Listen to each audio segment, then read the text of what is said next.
ये दासे करुणा कोरे।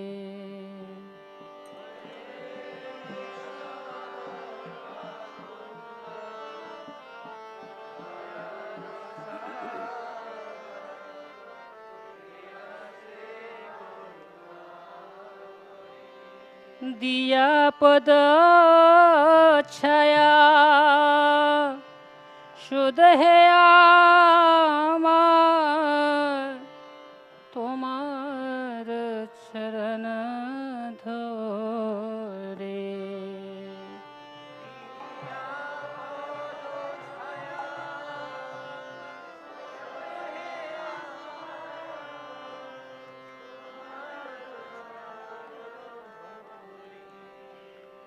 वैष्णव ठाकुर दयार सागर, ये दासे करुणा कोरे।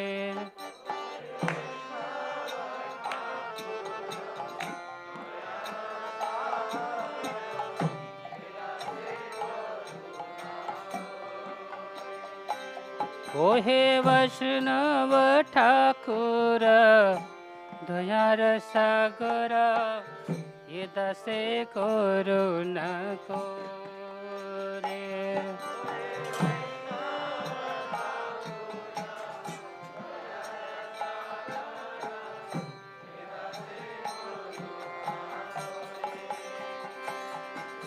दिया पद छाया शुद्ध है आमार, दिया पद छाया तुम्हार चरण धोरे।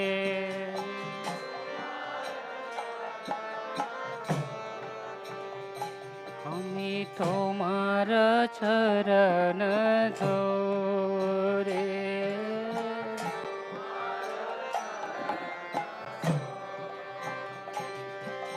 छाया बेगद में छाया दोष शोधी, छाया गुण देहो दासे।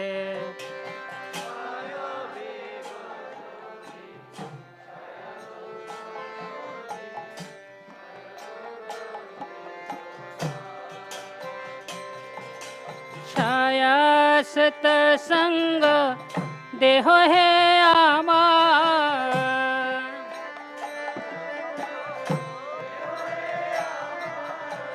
छाया सतसंग देहो है आमार।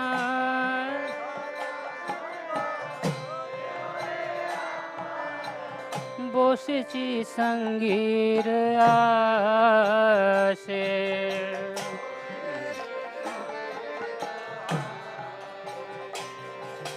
एकाकी आमार नाही पाए बर, हरि नाम संकीर्तने।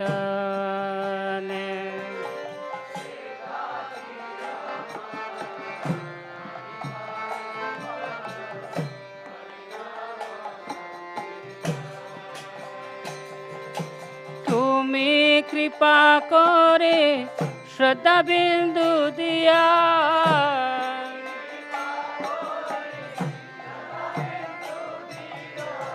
देह कृष्ण नाम धाने।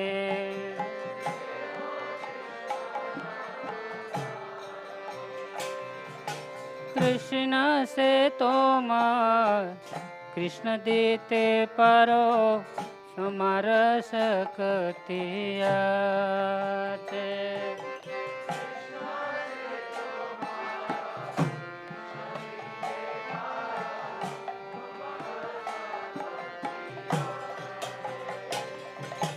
हमें तो कंगाल,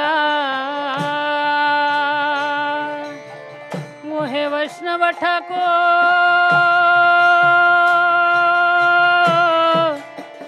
वैष्णव ठाकुर।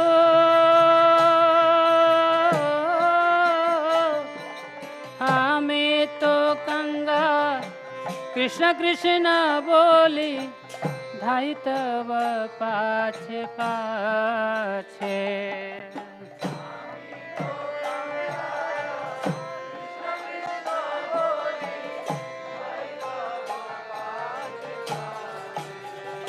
हमें धाई तब पाछे पाछे।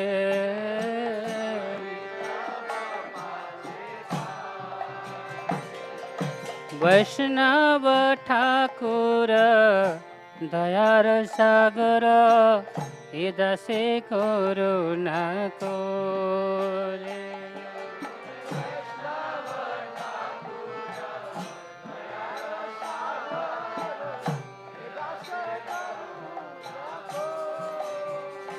ओहे वैष्णव ठाकुर दयार सागर, इदसे करुणा कोरे।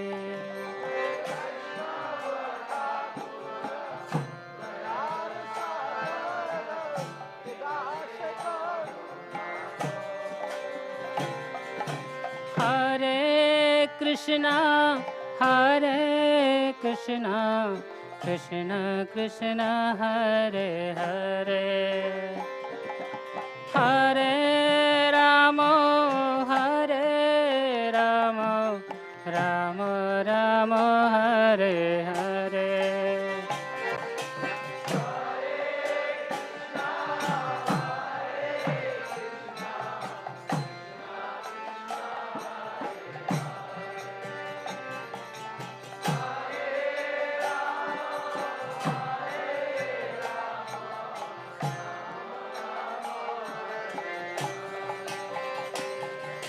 हरे कृष्णा कृष्णा कृष्णा हरे हरे,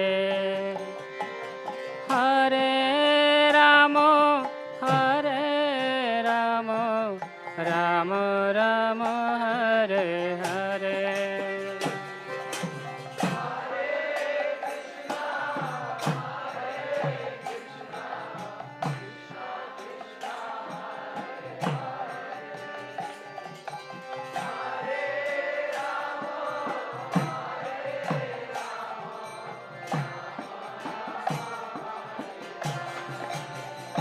हरे कृष्णा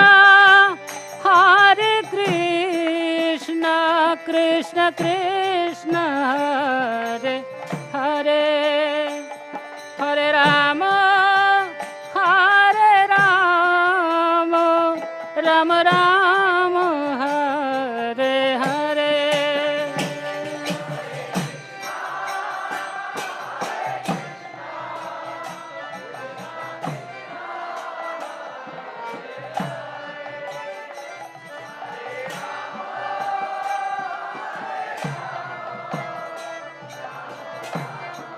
हरे कृष्णा कृष्ण कृष्ण हरे हरे, हरे Ram Ram Ram Hare Hare.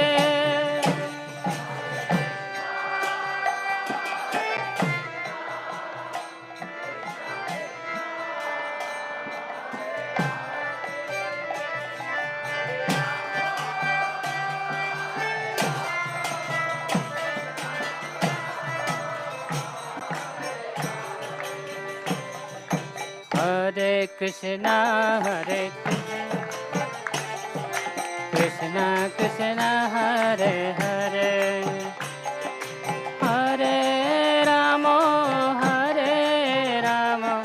Rama Rama Hare Hare।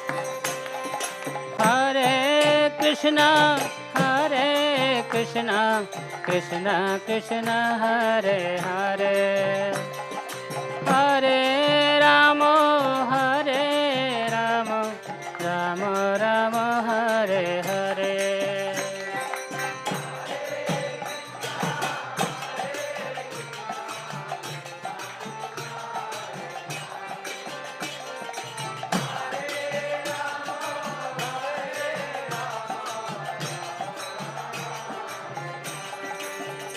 Hare Krishna, Krishna Krishna, Hare Hare, Hare Rama, Rama Rama, Hare Hare.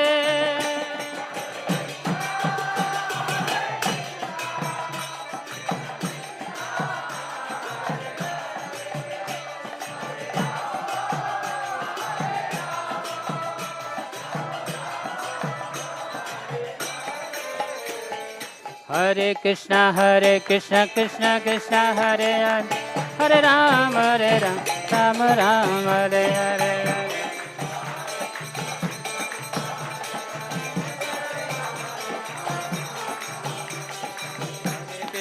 Hare Krishna, Krishna Krishna, Hare Hare, Hare Rama, Rama Rama, Hare Hare.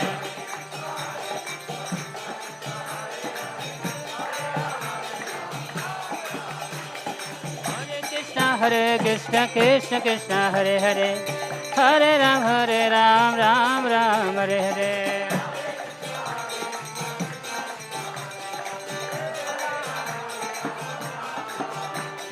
Hare Krishna, Krishna Krishna, Hare Hare, Hare Ram, Ram Ram, Hare Hare.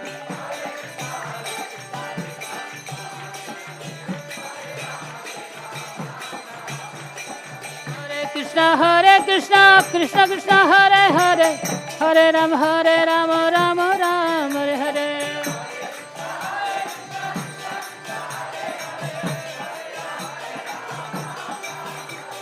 Hare Krishna, Krishna Krishna, Hare Hare, Hare Ram, Ram Ram, Hare Hare.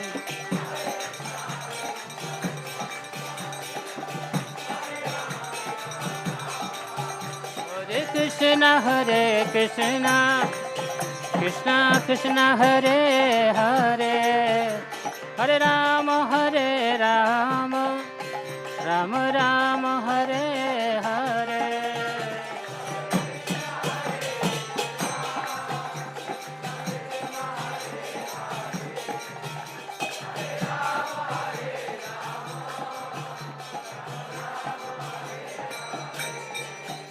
Hare Krishna, Krishna Krishna, Hare Hare, Hare Rama,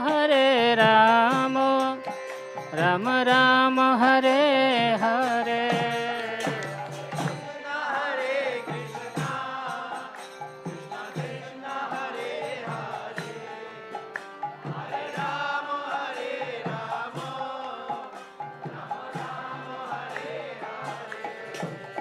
Hare Krishna, Krishna Krishna, Hare Hare, Hare Rama, Rama Rama, Hare Hare.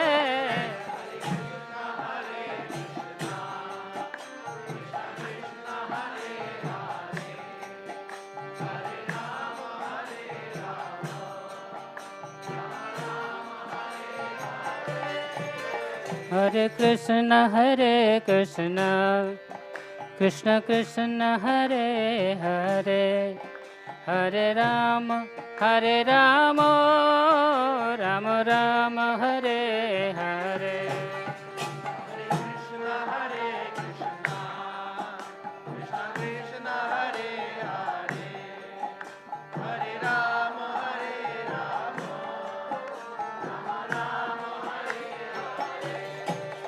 Hare Krishna, Krishna Krishna, Hare Hare, Hare Rama, Rama Rama, Hare Hare.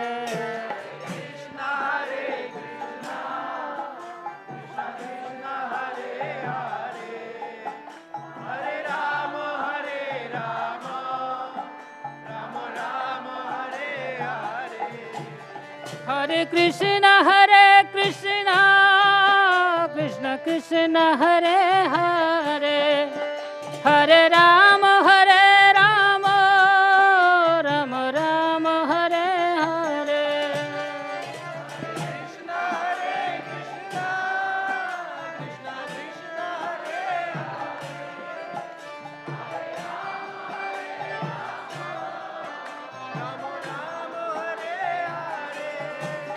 Hare Krishna, Krishna Krishna, Hare Hare, Hare Ram, Hare Rama, Rama Rama, Hare Hare.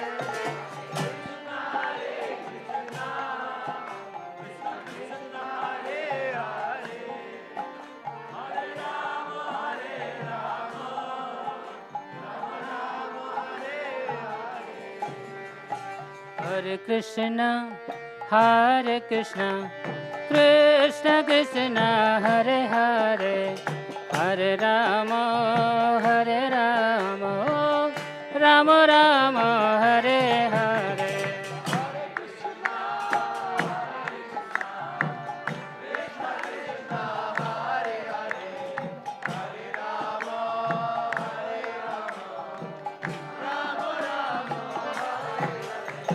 Hare Krishna, Krishna Krishna, Hare Hare, Hare Rama, Rama Rama, Hare Hare.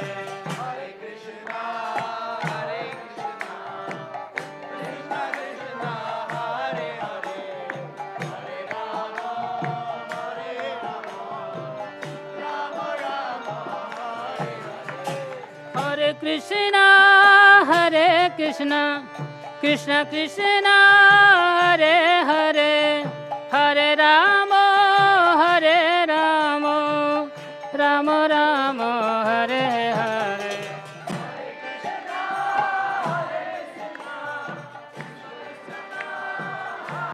Hare Krishna, Krishna Krishna, Hare Hare, Hare Rama, Rama Rama, Hare Hare. Krishna Krishna, Hare Hare, Hare Rama, Rama Rama, Hare Hare.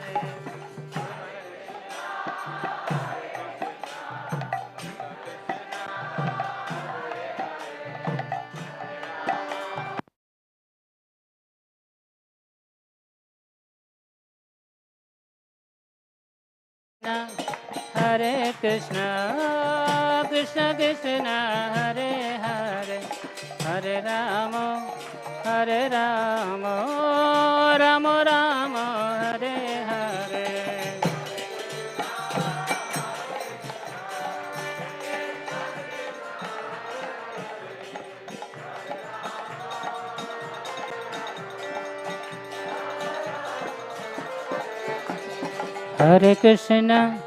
Hare Krishna, Krishna Krishna, Hare Hare, Hare Rama,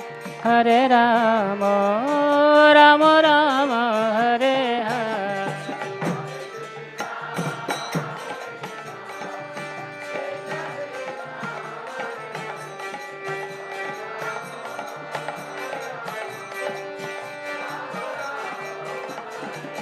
Hare Krishna, Krishna Krishna, Hare Hare, Hare Rama, Rama Rama, Hare Hare.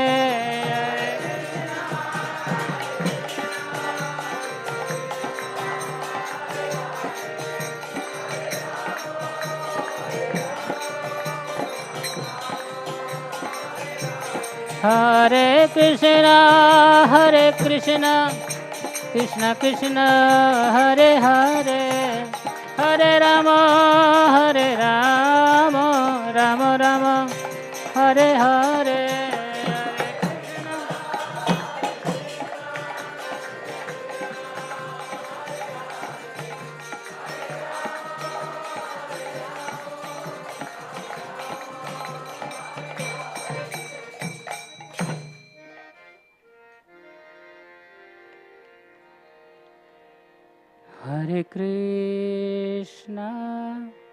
Hare Krishna, Krishna Krishna, Hare Hare, Hare Rama, Ram Ram, Hare Hare.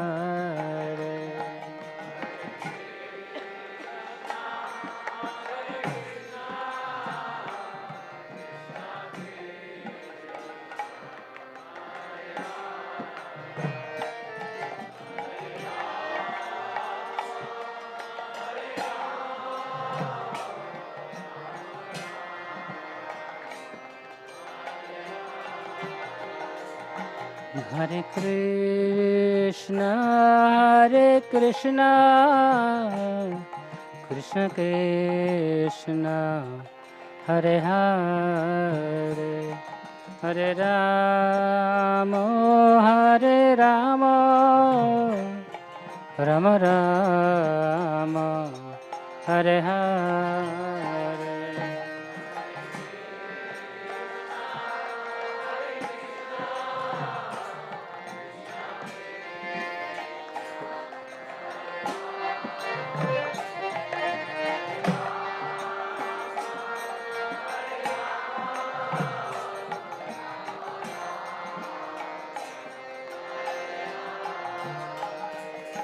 Hare Krishna,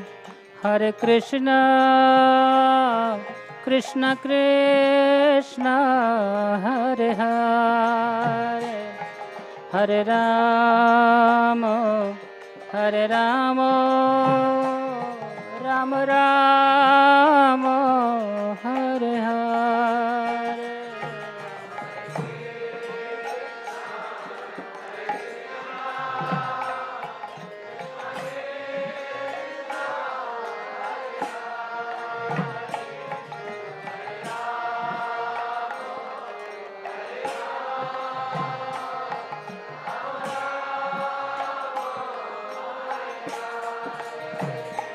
Hare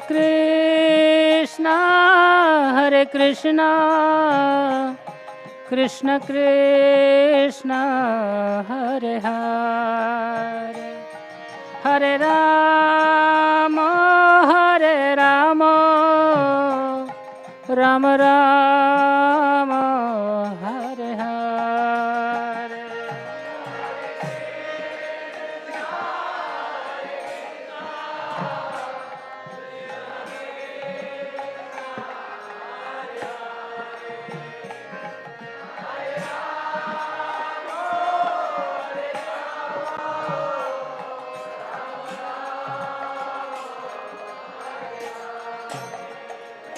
Hare Krishna, Krishna Krishna, Hare Hare, Hare Rama,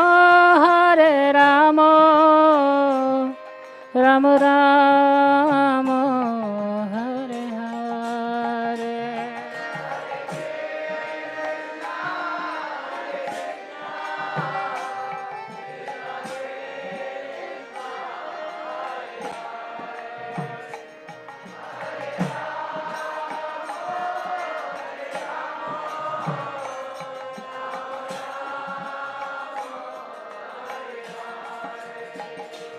Hare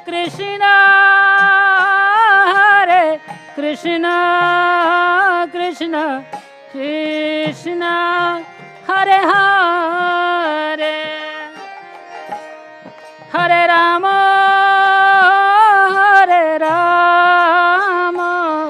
Rama Rama, Hare Hare.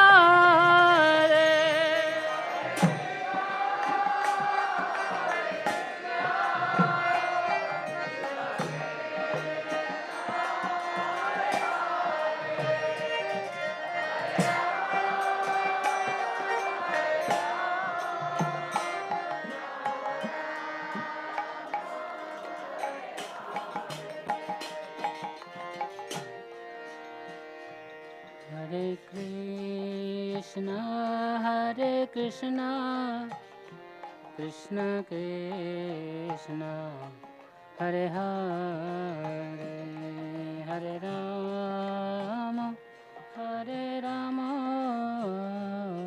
Rama Rama, Hare Hare.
Jaya Radha Madhava Kunja Bihari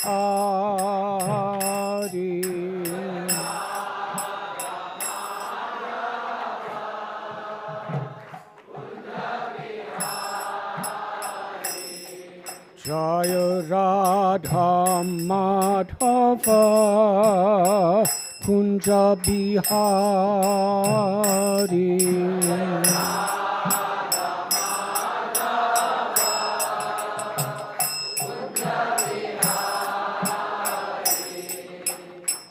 Gopi Jana Vallabha Giridharadhari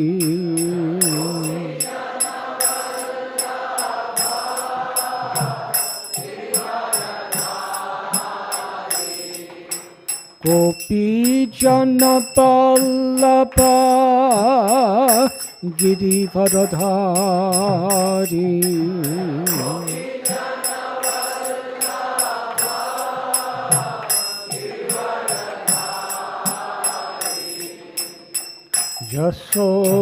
Yasodanandana Prajajana Ranjana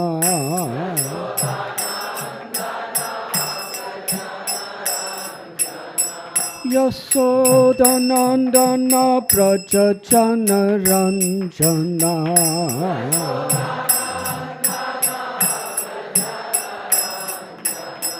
Jamuna Thira Panachari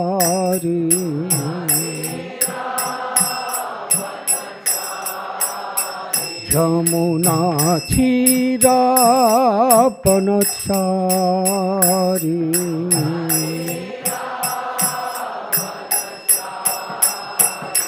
Jaya Radha Madhava Kunja Bihari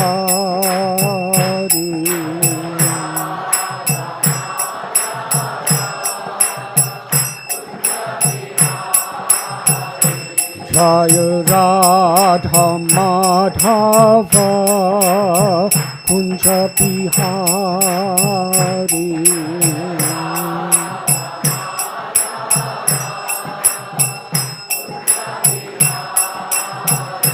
Jaya Gopi Jana Vallabha Giridharadhari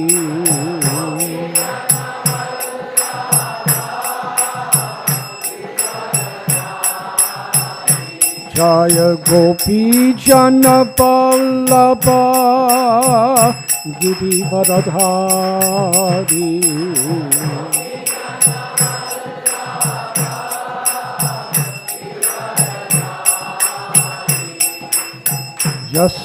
Yasodanandana Prajajana Ranjana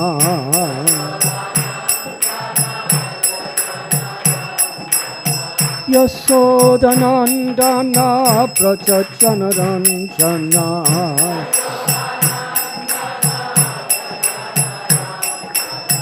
Jamuna Thira Panachari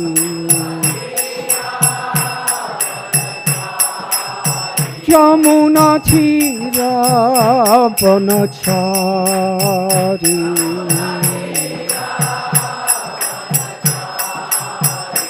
Jaya Radha Madhava Kunja Bihari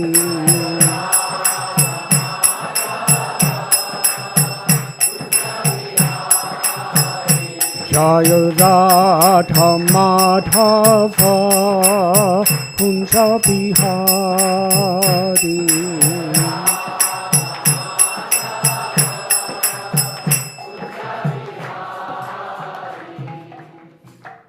Jayom Vishnupad Paramhansa Parivrajakacharsha Asthothara Sata Sri Srimad A.C. Bhaktivedanta Swami Prabhupada Ki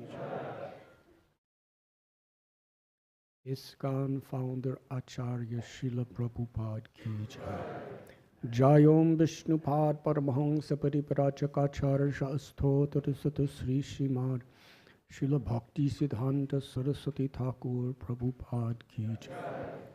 Ananti Koti Vaishnav Vrinda ki jai. Namacharya Srila Haridas Thakur ki. Prem si kaho Sri Krishna Chaitanya Prabhu Nityananda. Sri Advait Gadadhara Shivasadi Gaura Bhakta Vrinda ki jai. Sri Sri Radha Krishna Gopa Gopinath Sham Kund Radha Kund Gidi Govardhan ki jai. Shri Vrindavan Dham ki jai. Sri Navadvip Mayapur Dham ki jai. Sri Jagannath Puri Dham ki jai. Ganga Mahi ki jai.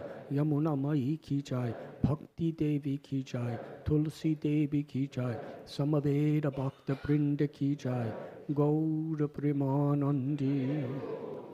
All glories to the assembled devotees. All glories to the assembled devotees.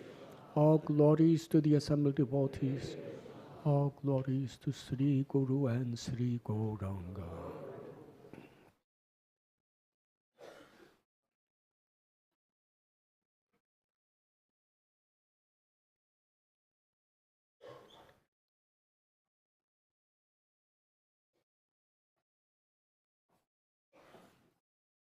Om Namo Bhagavate Vasudevaya.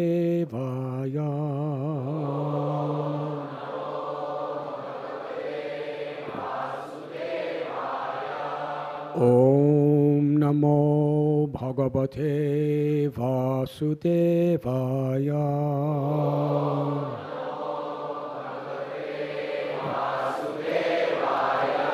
Om Namo Bhagavate Vasudevaya.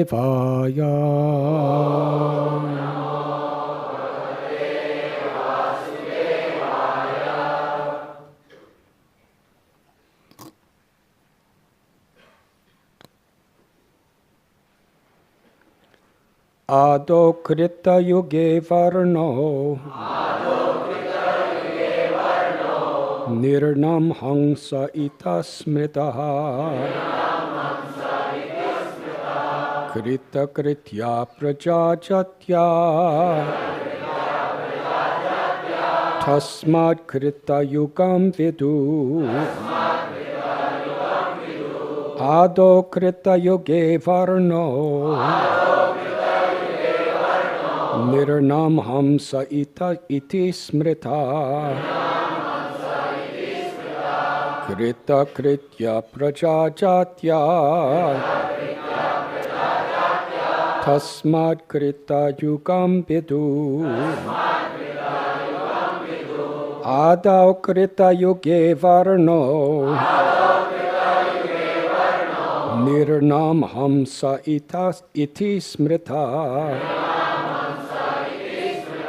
Krita Kritya Prajajatya Tasmad Krita Yugam Vidu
Ado.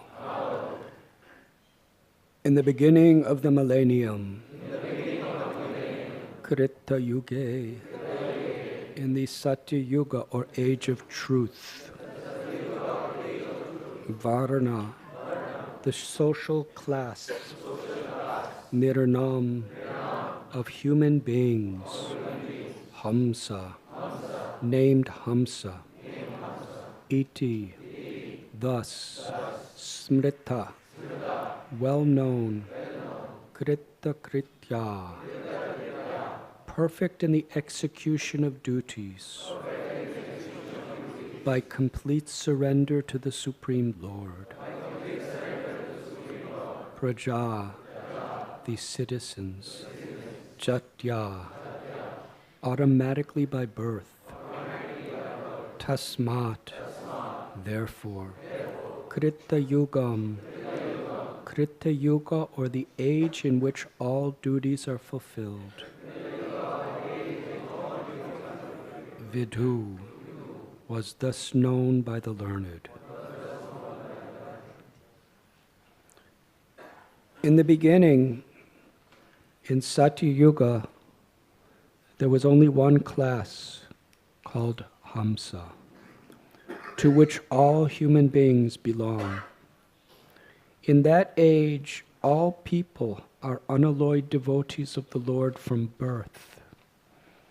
And thus learned scholars call this first age Krita Yuga, or the age in which all religious duties are perfectly fulfilled.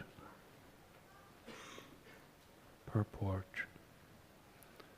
It is understood from this verse that the supreme religious principle is unalloyed surrender to the Supreme Personality of Godhead. In Satya Yuga, there was no influence of the lower modes of nature, and therefore all human beings belong to the highest social order called Hamsa, in which one comes under the direct supervision of the Personality of Godhead. In the modern age, people are crying out for social equality.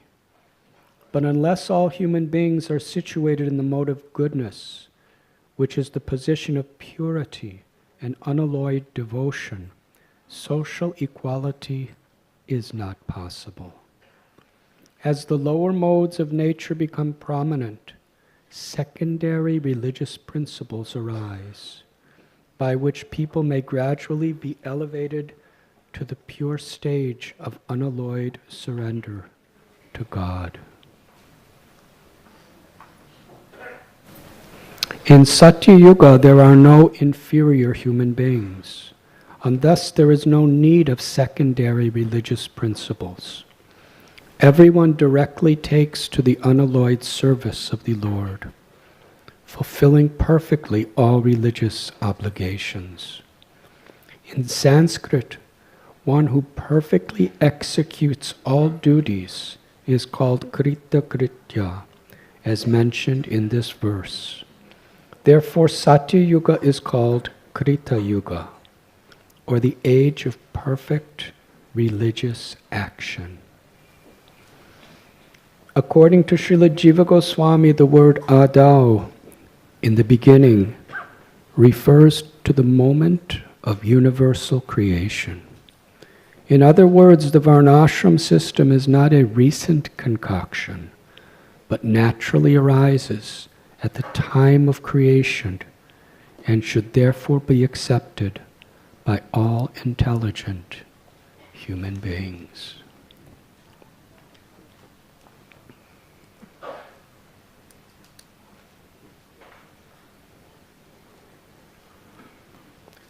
Om Agyantimirandasya Jnananjana Chalakaya Chakshurun Milidam Yena Tasmai Sri Gurave Namaha Sri Chaitanya Manobhishtam Sthapitam Yena Bhutale Swayam Rupa Kadam Ayyam Tatati Swapadantikam Vandeham Sri Guru Sri Judapadakamalam, Sri Gurun Vaishnavanscha, Sri Rupam Sagrajatam, Sahakana Raghunathan Bidam, Tam Sajivam, Sadvaitam, Savadutam, Parijana Sahitam, Krishna Chaitanya Devam, Sri Radha Krishna Padan, Sahagana Lalita, Sri Vishakan Bitamscha, He Krishna Karuna Sindhu, Dina Bandhu Jagatpate, Gopesha Gopika Kanta, Radha Kanta Namostate, Tapta Kanchana Gaurangi, Radhe Vrindavaneshwari, Vrishabhanu Sute Devi, Pranamami Hari Priye, Kalpatarubhyascha, Kripa Sindhubhya Evacha, Patitanam Bhavanebhyo, Vaishnavebhyo Namo Namaha, Sri Krishna Chaitanya, Prabhu Nityananda, Sri Advaita Gadadhar, Srivasadi Gaura Bhaktabinda, Hare Krishna, Krishna Krishna, Hare Hare, Hare Rama, Rama Rama, Hare Hare, Hare Krishna, Krishna Krishna, Hare Hare, Hare Rama, Rama Rama, Hare Hare, Hare Krishna, Krishna Krishna, Hare Hare, Hare Rama, Rama Rama, Hare Hare.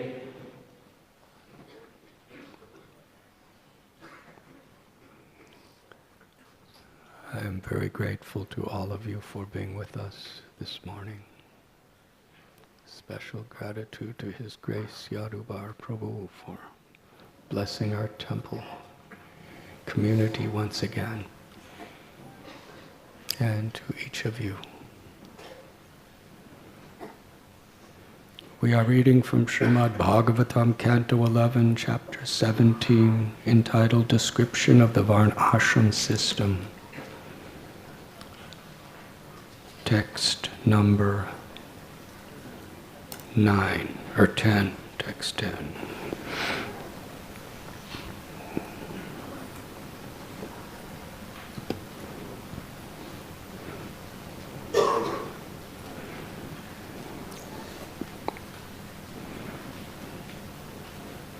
Krishna is speaking to Uddhava about the potential of every human being at all times.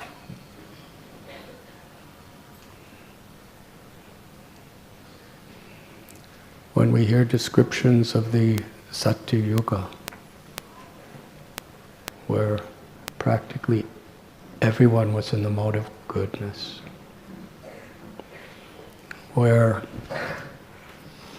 people were so close to unalloyed devotion, they had such incredible memories, long lives, such a powerful ability to control their mind and senses. An average person could sit for 60,000 years and meditate. That was Satya Yuga. And that was just the way people were.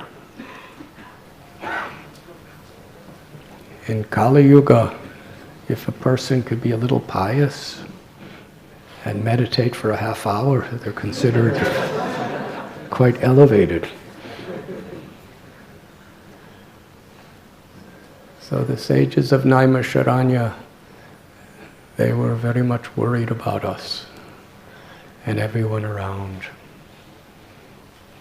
At the end of the Dwapara Yuga, those sages were seeing the influence of Kali infiltrating human society. Manda sumanda mataya.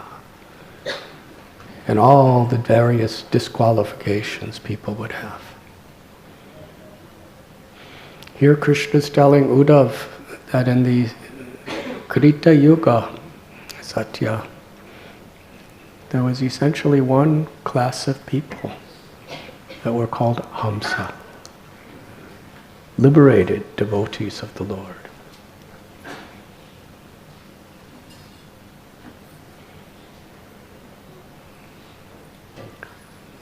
There was no such thing as pollution.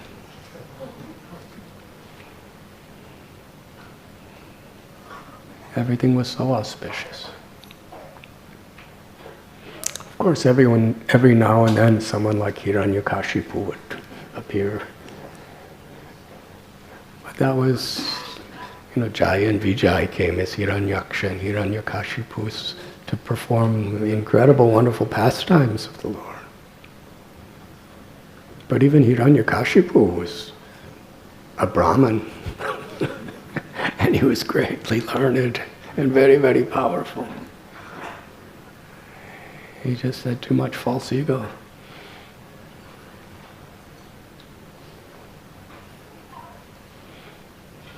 So when we make a comparative study of how things used to be, sometimes the elder people in the room, we think back about how things used to be in India.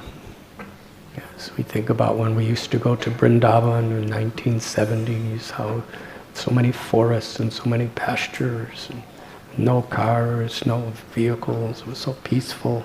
And we're thinking, what happened now? So much traffic, so much congestion, so many hotels and guest houses and everything like that. Of course, these things are all just on the external covering of what appears in Vrindavan. Through Shravanam, through hearing, and through faith in the words of the scriptures and the acharyas, we could pierce through that thin layer and actually see the eternal, glorious beauty of Vrindavan. But a place like Mumbai doesn't have that eternal, glorious beauty. Sometimes we talk about how nice Mumbai used to be when they didn't have to build bridges all over the place. And where there was practically no traffic and everything was so nice. And how it's becoming more crowded, more polluted, more congested, and so many influences coming from Srila Prabhupada. His idea was bring the best of India to the West and bring the best of the West to India. And the synthesis, the harmony of the two could have such a major impact in the whole world and spreading the glories of Sanatana Dharma and pure devotional service. But more and more we see the worst of the West is becoming predominant in a place like Mumbai. So when we think about what it is like now, and we think about 30, 40 years ago, we think, oh, it was so nice.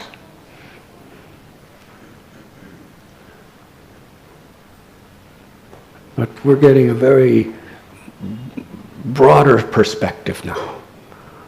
Let's compare the world today to what Krishna is describing in the Satya Yuga. Those were the good old days. Everyone was respectful. Everyone was ladies and gentlemen. Everyone was compassionate and caring to each other. Everyone valued selfless service as the greatest wealth of their life. Everyone was helping each other to become self-realized. Krishna was in the center.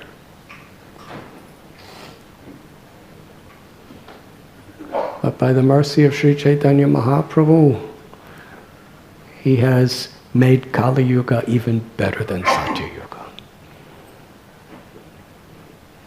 In the these verses of particular chapter of Srimad Bhagavatam were describing the concept of Varnashram Dharma as the seed of it began at the beginning of creation and in Satya Yuga. It was begun by Krishna. Chatur Varna Mayastrusam Guna Karma Maya. So,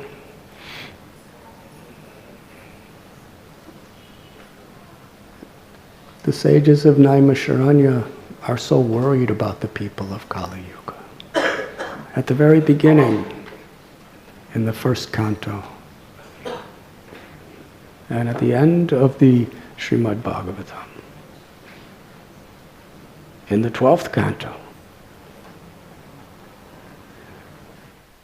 it is declared, Kalera dosa dinejad asti heko mahan guna kirtanadeva krishnasya mukta sangha parambraje.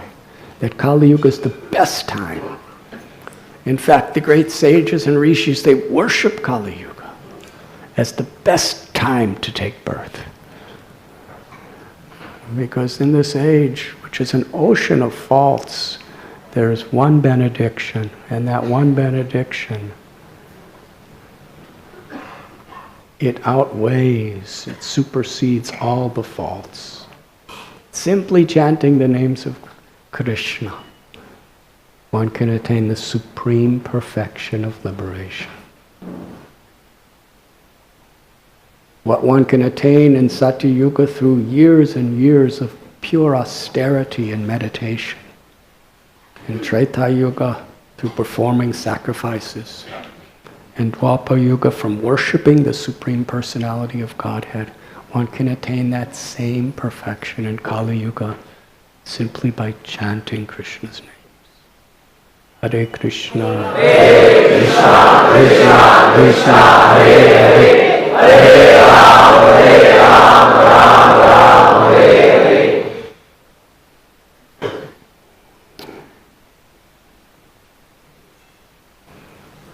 Therefore, those who have intelligence, the Srimad Bhagavatam tells, the 11th canto, in this age of Kali Yuga, those who have intelligence will worship the Supreme Lord who appears in a golden complexion and promotes this congregational chanting of Krishna's names.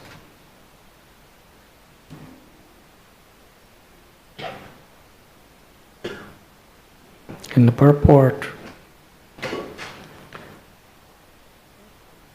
very relevant. Everything in Srimad Bhagavatam is completely relevant when we go deep into the spirit of how the Bhagavatam and why it's being spoken. How relevant is Srimad Bhagavatam? Every part of the Bhagavatam is spoken by the sages of Naimisharanya, Sutta Goswami, and Shukadev Goswami, to Parikshit Maharaj, who's about to die.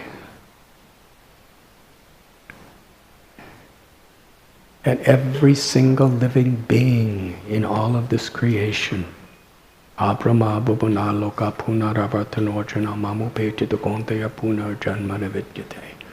We are all about to die.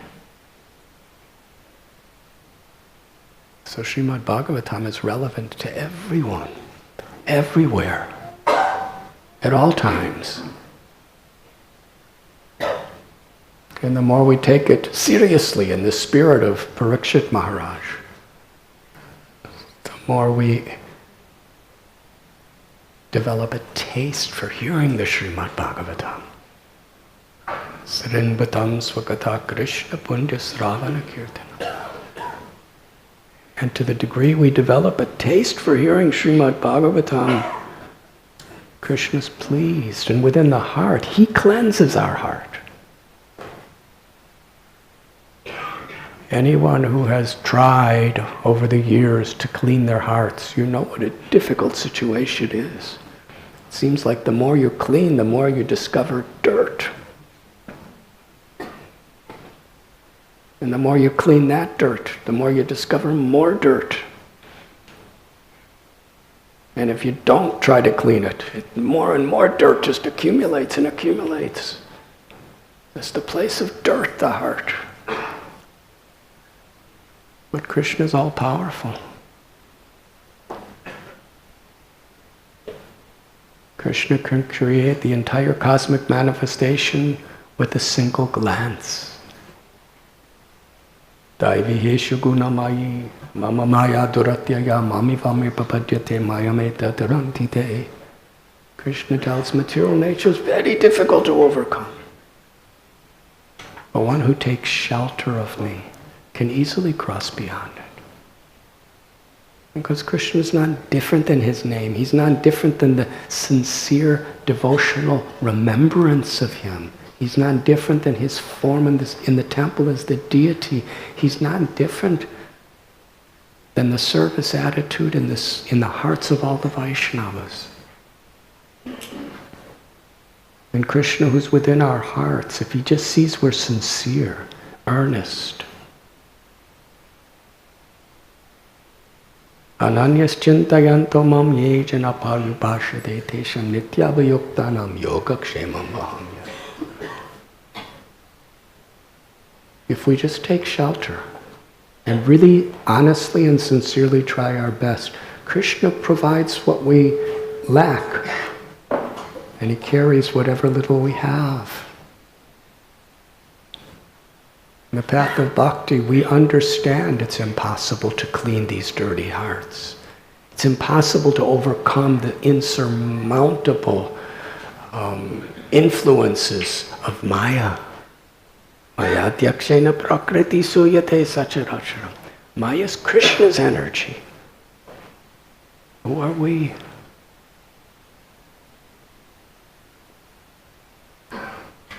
So we take shelter.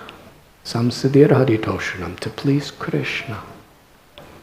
Mahatmanas tumam parata daivim prakriti mashaja.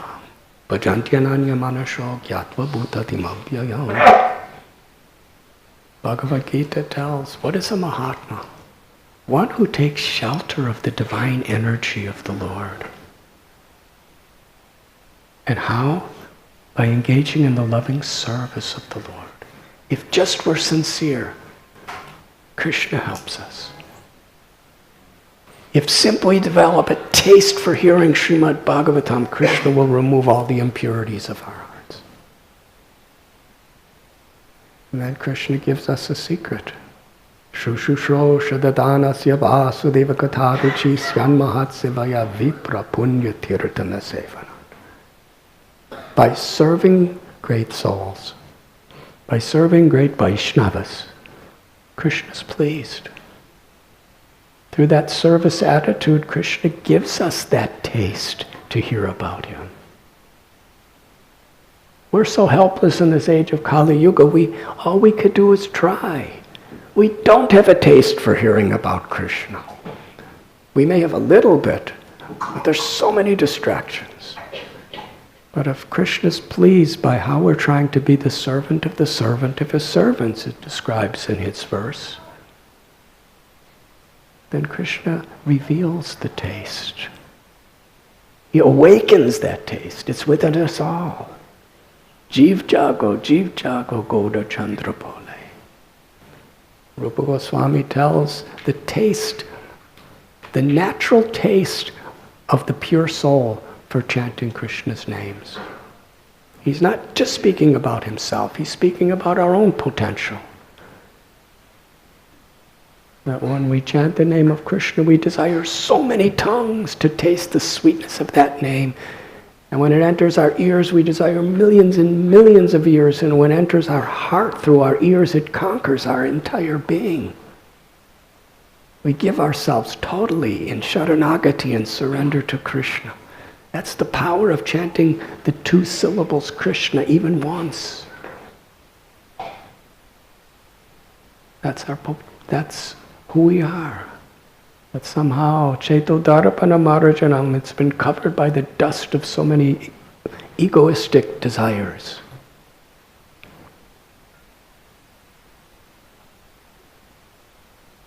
But Sri Chaitanya Mahaprabhu has given this prime benediction.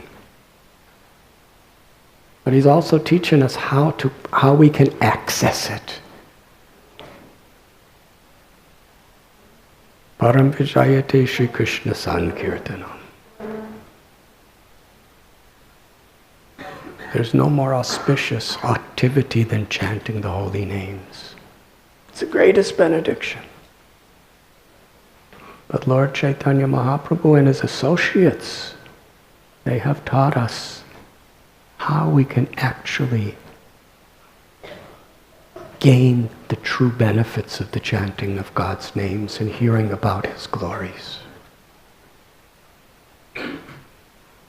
Today's chapter is entitled The Description of the Varnashram System, but I have been personally told by the leaders of Radha Gopinath Temple to give a description of Basant Panchami, which is the holy day we are celebrating today.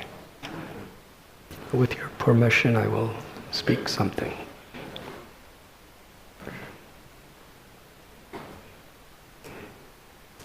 In the Bhagavad Gita 10th chapter, Krishna tells, "Of seasons I am the flower bearing spring."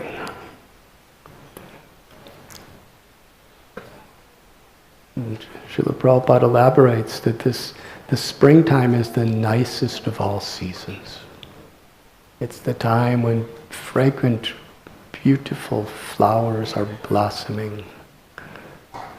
It's the time the cold of the winter is subduing.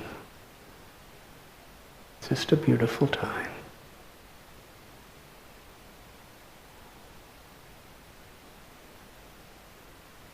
I remember hearing a lecture of Srila Prabhupada. He was in India,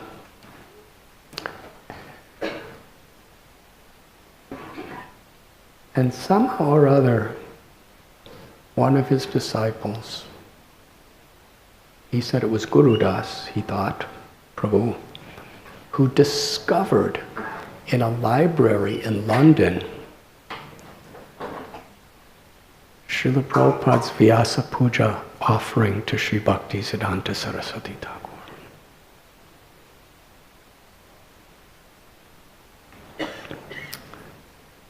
And Srila Prabhupada was very happy because he thought that offering, which was a poem to his Guru Maharaj, was lost forever. So he read it and gave a purport to each verse. And in one of the verses, he's describing how Sri Bhaktisiddhanta Saraswati Thakur was born in Sri Jagannath Puri. And he compared the birth of Bhaktisiddhanta Saraswati Thakur to the month of May. And Srila Prabhupada said, now the month of May, he said, sweeter than May. He said, the month of May is the worst month in India. So why is he saying it's the best time? Why is he comparing the birth of Bhaktisiddhanta Saraswati Thakur to the sweet month of May? May is so hot. It's oppressive. He said, my Guru Maharaj told me to speak this message of Sri Chaitanya Mahaprabhu in the Western world, in the English language.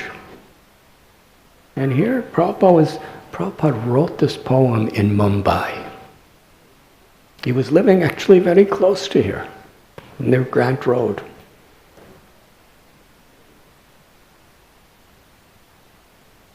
And he said, and therefore, he said, I was speaking from the perspective of a Western person. Because he said, I have heard that May is spring in the West. And spring is the nicest time. He says, don't you have a celebration, May Day? May Day is a celebration of spring in the West. So in this way, seasons are different in places, but spring is such a nice season. Krishna says, of all seasons, I am the flower-bearing spring. That means he is giving, he is comparing it to himself. And especially we read in our Vaishnava Acharya's literatures the importance of Vasant Panchami, which is the springtime beginning in Vrindavan.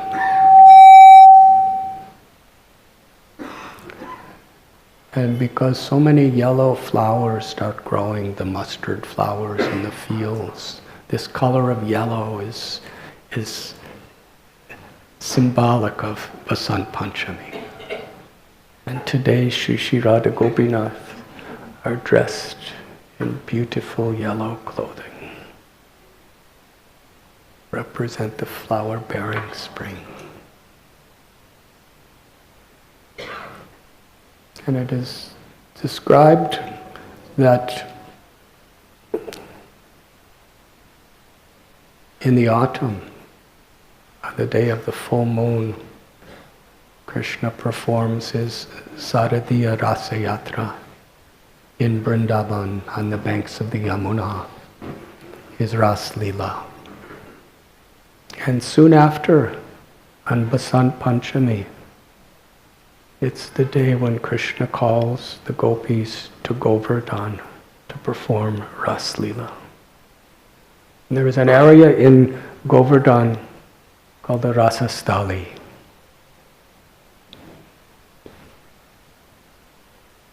Krishna dances with gopis, Sri Radha and her associates. And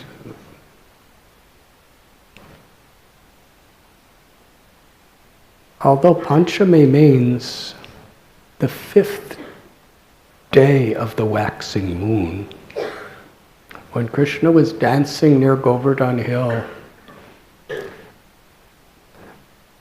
Chandra became Purna Chandra, Purnima.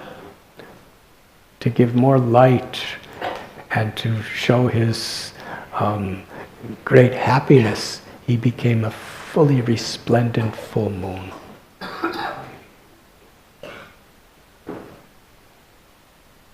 In fact, the Ras Leela at Govardhan on Vasant Panchami, it lasted one full day of Brahma.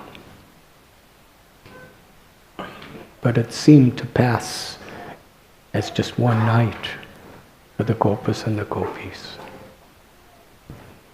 This is Krishna's inconceivable mystical powers. And the full moon, Chandra, as he was shining over the Ras Leela, he became stunned in ecstasy and remained in one place without moving for one night of Brahma.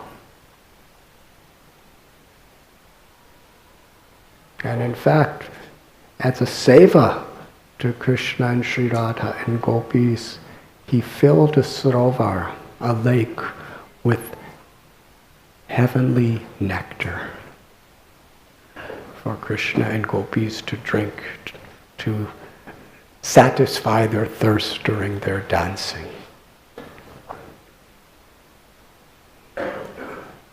And as they were dancing, Sri Balaramji, he heard the singing, and several kilometers away, he climbed the Govardhan Hill to watch Krishna dance.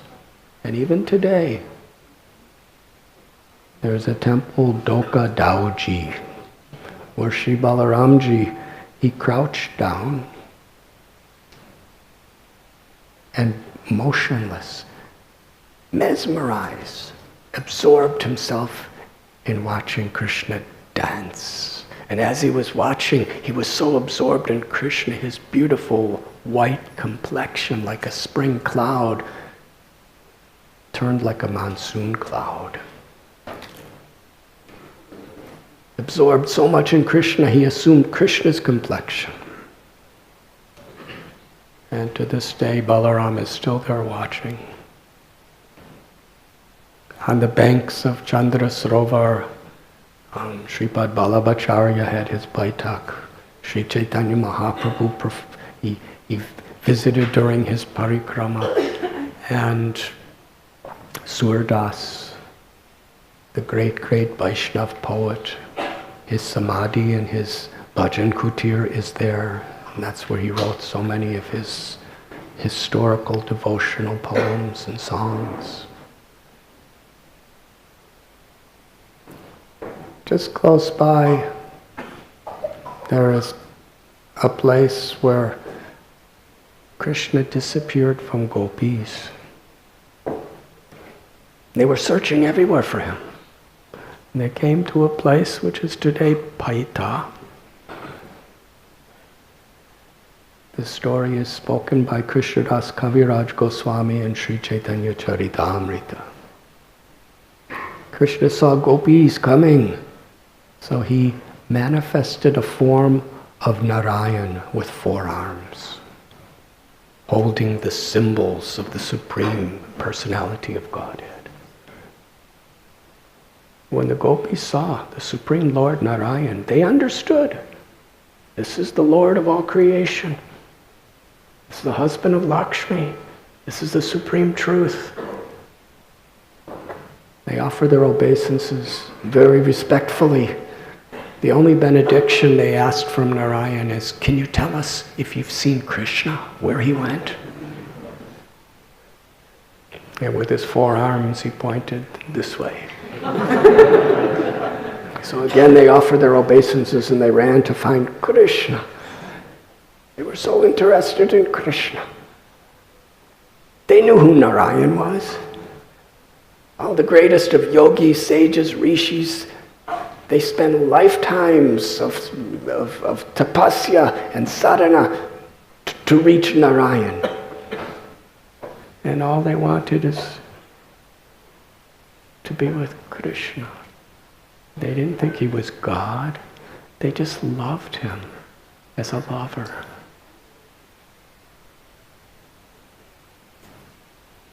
The supreme lover. So after they passed, Sri Radharani came, and Krishna very firmly stood in his official form of Narayan. And Sri Radharani offered her pranams.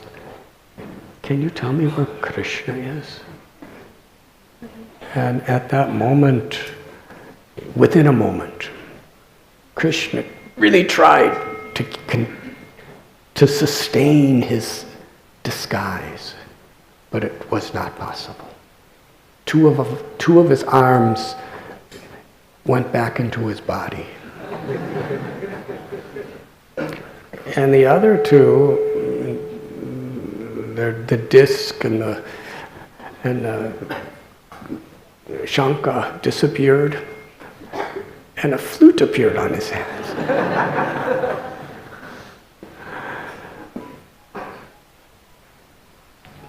It's like in the Ras Leela in Vrindavan, Krishna left all gopis for Sri Radharani.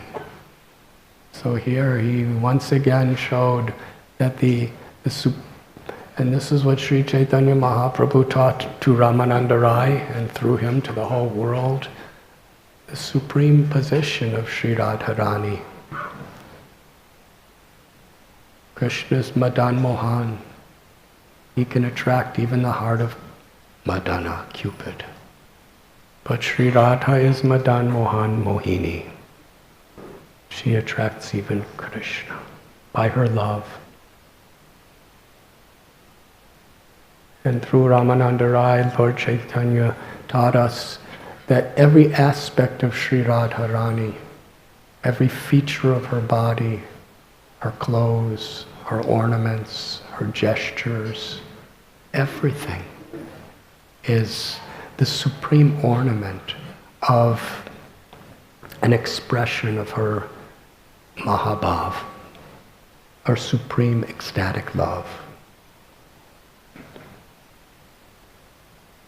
As the Hladini Shakti, the potency of pleasure of Krishna, it is Sri Radha that gives the ultimate supreme pleasure to Krishna.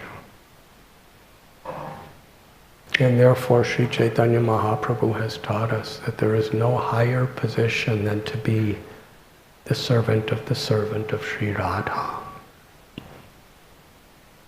Because then we can give the highest happiness to Krishna by assisting her. And because Krishna is giving the supreme pleasure to Sri Radha in reciprocation with her love, all those who are the servants of her servants, she shares that love that Krishna gives her with those who follow in the line of her bhakti.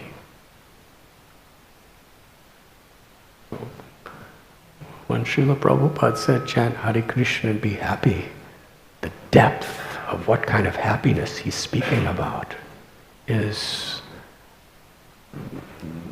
the ultimate, most inconceivable and highest revelation of spiritual bliss. And this took place during the Basanti Ras Leela at Shri Giriraj Govardhan. In fact, in one place near Bunchari,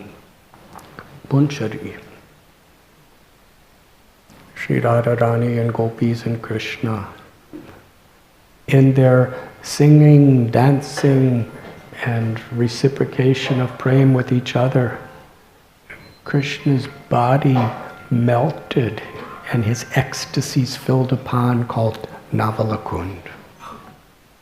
And simultaneously, Sri Radharani and her most intimate gopis, in their love for Krishna's happiness, their bodies melted and the ecstasy of their love filled Apsarakund. And today, all of these places are there on the parikrama of Sri Govardhan. Jiva Goswami explains how during this Basanti Ras Leela and during this time, Brinda Devi specially organizes, orchestrates, and designs the most wonderful, beautiful, flower-bearing environment for Krishna, Balaram, and the cowherd boys, for Radha Gopinath and the gopis to enjoy together. So as devotees, we understand that our real pleasure is in giving pleasure to Krishna. And these festivals, these celebrations that we have, like Vasant Panchami, are times when we all come together as a community to give pleasure to Krishna. And of course, Krishna takes pleasure when he sees all of us sharing him among ourselves. When Srimati Radharani and Sri Gopinath sees devotees respecting each other, honoring each other, serving each other, helping each other in need, sitting in class and hearing about him together, dancing in kirtan and chanting together, making wonderful arrangements and plans for the archana, for the deity worship together, to decorate the temple together. Even those nobody even knows who they are, the people who are controlling the air conditioning system. I don't even know who it is. But Krishna knows, and Sri Radharani knows. trying to make the arrangements, the sound system, so that devotees could be happy together, hearing about, remembering, and worshiping Krishna together. So that's why we have festivals, because Krishna enjoys the festivals. We may think, oh, so many festivals. I've been before. But we actually don't come to the festivals just for ourselves. We come to the festivals because Krishna wants to see us together. When Srila Prabhupada would come to a temple, he would love to see all the devotees together. So such wonderful festivals like this are opportunities for us to please Krishna. And in doing so, Krishna reciprocates. And that is how we purify our hearts. And when we are sincere and serious and have no ulterior motives, Krishna gives us love for Him. And the more we love Krishna, the more Krishna is happy, and the more Krishna is happy, the more we love Krishna. It's a never-ending reciprocation, the path of bhakti. Vasant Panchami. Today is the appearance day of Vishnu Priya. In Sri Chaitanya Mahaprabhu's Lila, he married Lakshmi Priya, or Lakshmi Devi. And Sachi Mata, the mother of Sri Chaitanya Mahaprabhu, her greatest happiness was seeing Lakshmi Devi and Lord Chaitanya together. But when Lord Chaitanya went to the eastern part of Bengal, he stayed longer than expected. Lakshmi Devi could not bear the separation. She did not speak a single word to anyone.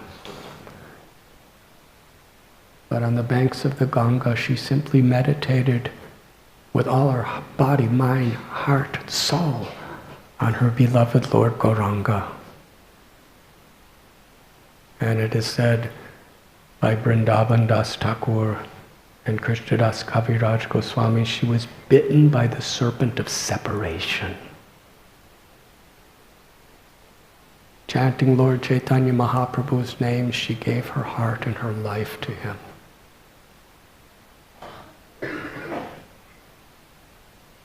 And gave up her body. Sachi Mata was in such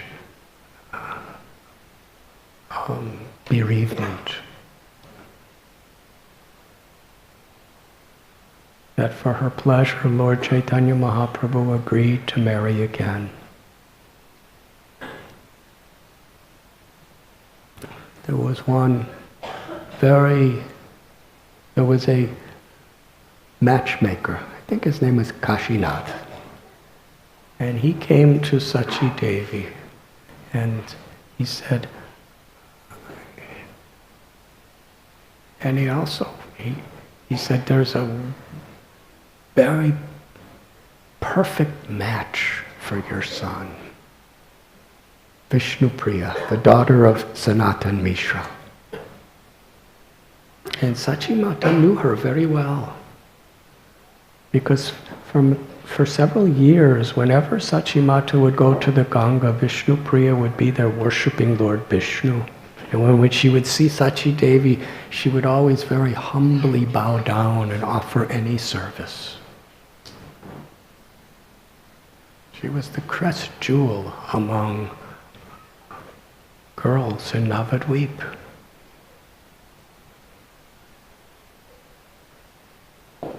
So he went to Sanatan Mishra and he eagerly agreed. And the marriage was arranged.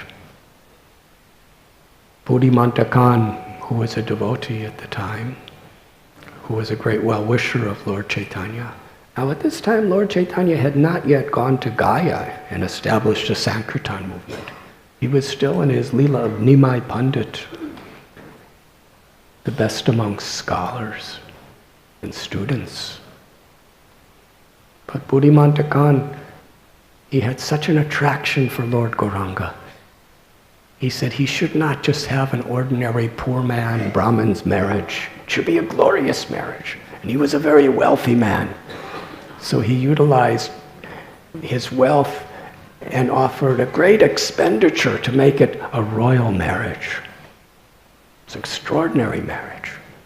It's described in great detail in Sri Chaitanya Bhagavat. And they remained at home.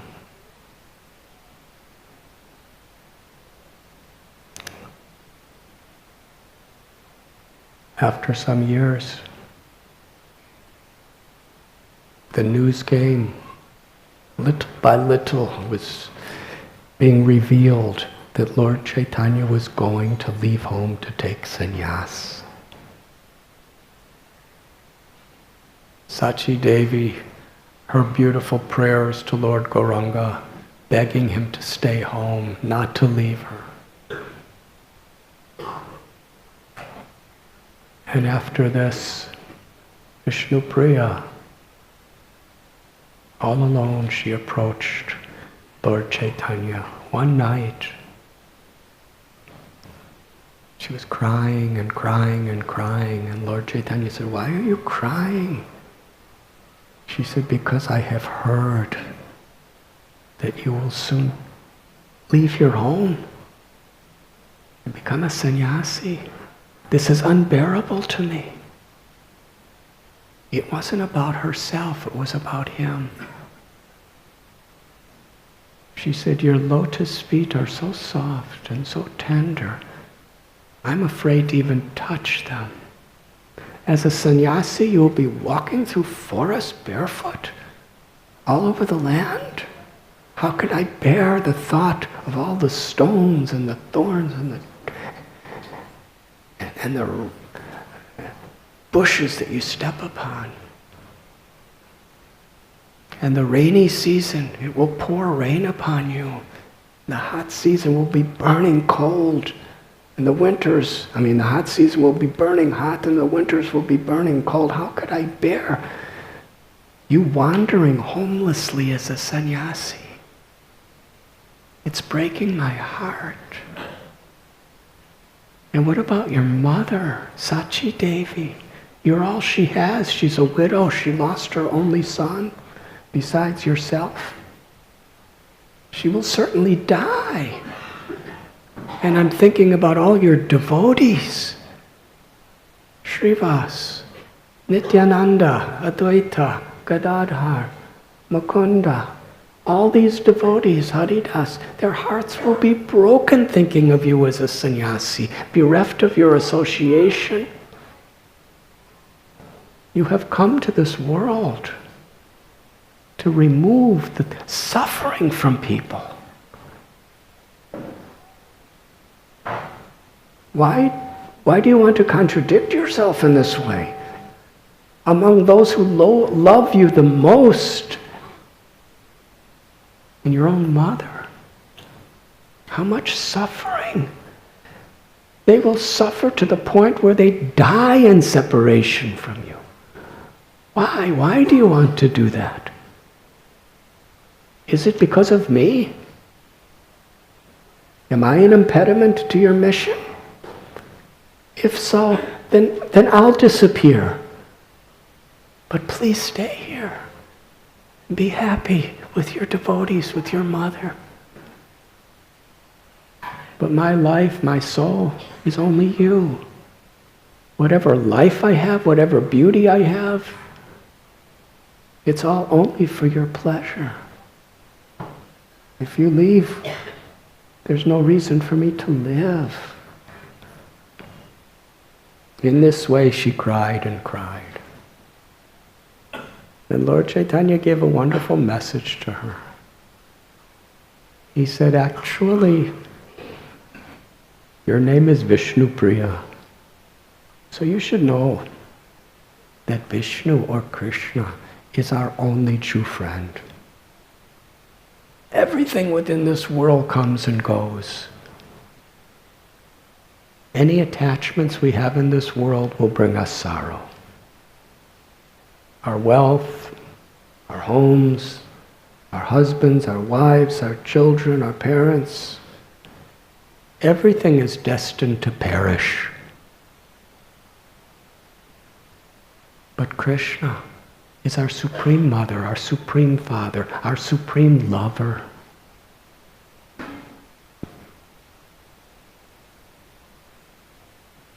If we fix our mind on Krishna, we never have to suffer. If we're attached to anything else, then we must suffer. So fix your mind on Krishna. And he gave so many beautiful examples of how people give their whole lives for the things and the people of this world. And ultimately it's all lost. So much pain. Be Krishna conscious. When you water the root of the tree, that water extends to every part of the tree. When we make that relationship with Krishna, we understand our eternal identity and our eternal relationship with all living beings in love. Then Lord Chaitanya told Vishnu Priya that I give you a promise.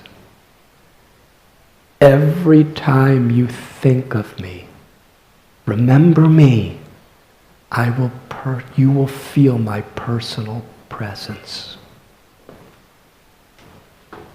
reciprocating with your love. Vishnu Priya, in the mood of her total surrender, she said to Lord Chaitanya, she said, you are the supreme absolute truth. You are independent. You must do whatever you wish to do. Let me not be an obstruction. Whatever you feel you need to do to fulfill your mission of love, please do so.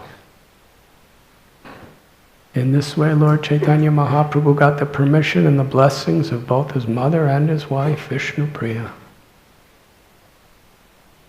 She said that for Lord Chaitanya's pleasure. And soon after,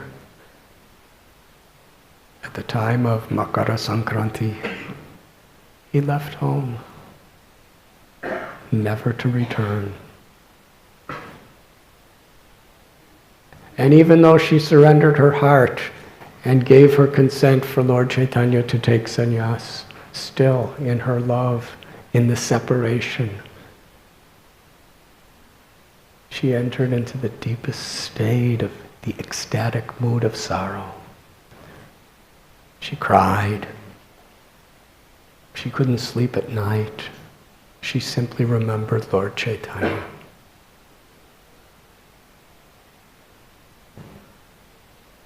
At the same time, her mother-in-law, Sachi Devi, was in the same state. So Vishnu Priya Devi, in order to console and personally take care of Sachi Devi,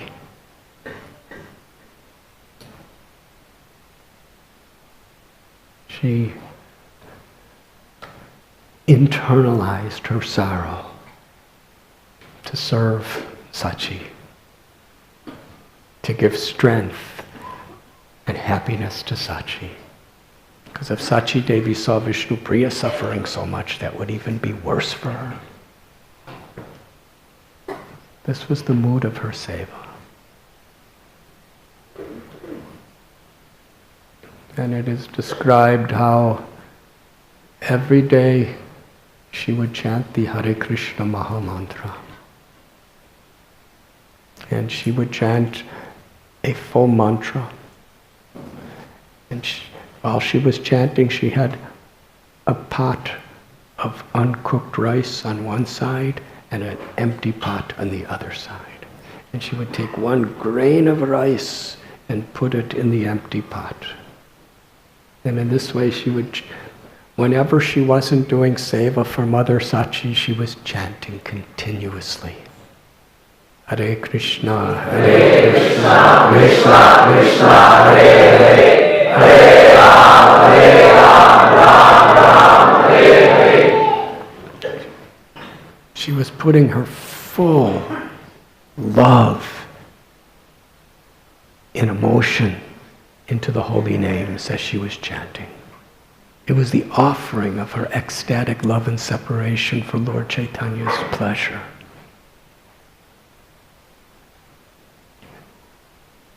She would touch that rice, chant the mantra with such feeling.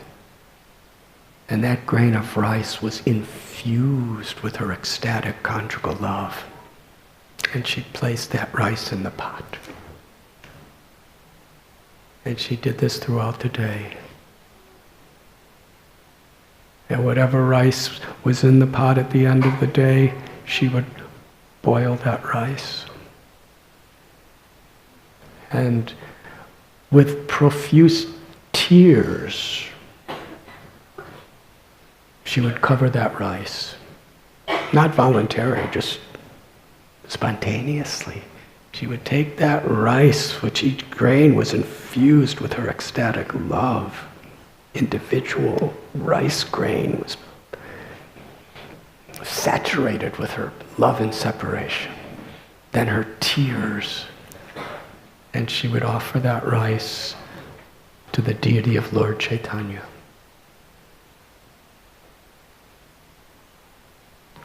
Lord Chaitanya, by his mercy, had that beautiful deity of himself given to Vishnu Priya.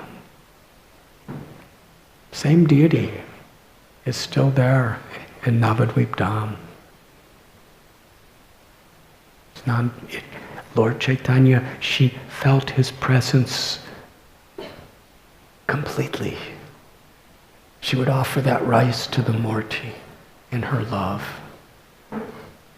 And the only thing she would eat throughout the whole day for the rest of her life was a small portion of that rice.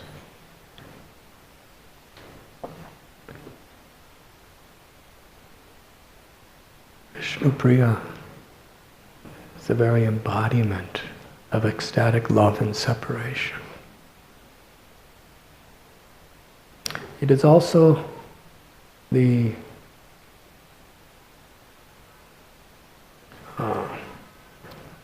there's quite a few events today. It's the appearance day of Pundarika Vidyanidhi. Does anyone know which appearance, disappearance? Huh?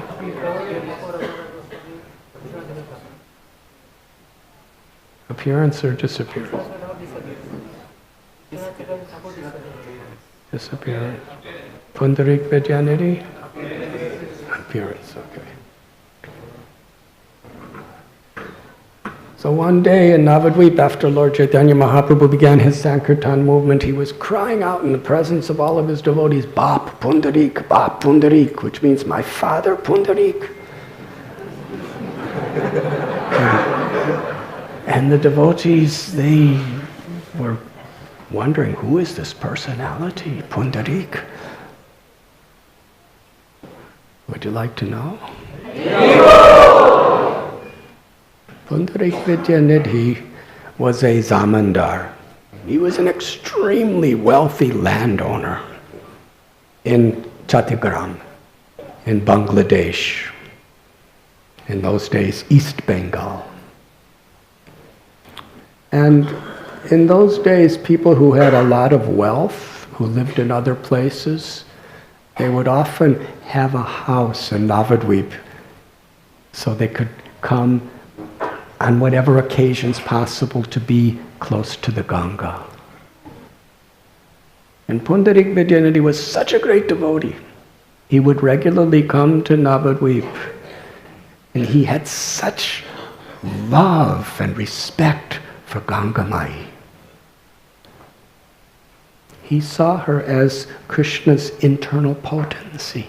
His pleasure potency manifested in the form of the Mother Ganges. And he couldn't tolerate people putting their feet in her.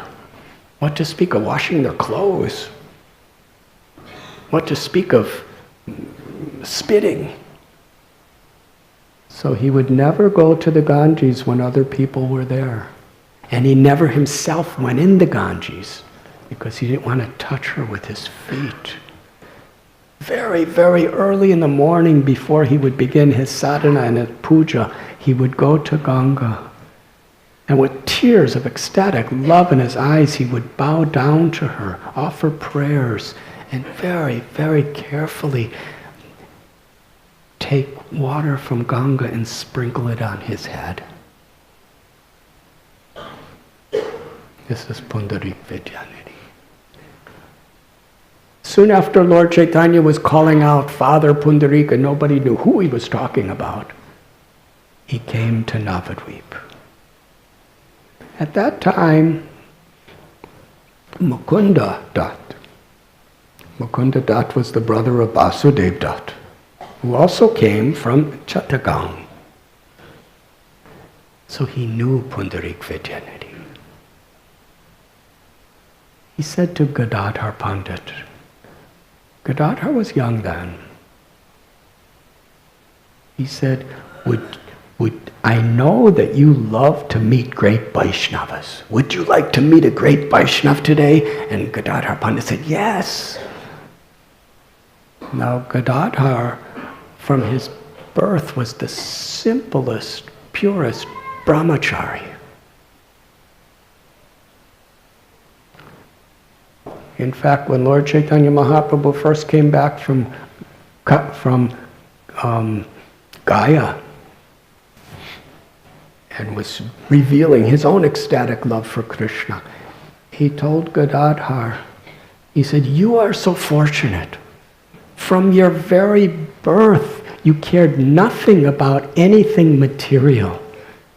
You had no concern about mundane scholarship. You had no concern about any mundane pleasures or opulences. You've been fixed completely in your devotion to Lord Krishna. But Nimai said, but I wasted so much of my life in pursuit of worldly scholarship and all these other things. Gadadhar, you are most fortunate. So Gadadhar, very much expectation, I'm going to meet a great Vaishnav. This is very revealing. Gadadhar Pandit is Srimati Radharani in Krishna's Leela. He's the greatest of the devotees. By this time, he's the most intimate, best friend of Lord Gauranga. In fact, Sachi Devi told Gadadhar Pandit, you should never leave the side of my child, because Lord Chaitanya is so much overwhelmed by his affection for you and your affection for him. They were inseparable. But still, he wanted so much to honor Vaishnavas. As soon as he heard that a great devotee had come, he was so eager to see him. So they went to Pundarika Vidyanidhi's house. And what Gadadhar saw bewildered him. There was Pundarik in a beautiful home. He was sitting on a bed that was opulent, with all sorts of carvings and wonderful silken sheets and pillows. Pillows all around him. And he had luxurious silken clothes and jewelry he was wearing. His hair was finely combed and covered with fragrant oils.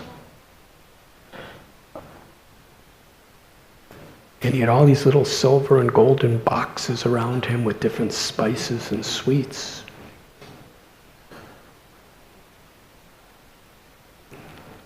And there was one man on each side of him with chamara fans fanning him. And every now and then, Pundarik would look in the mirror and smile.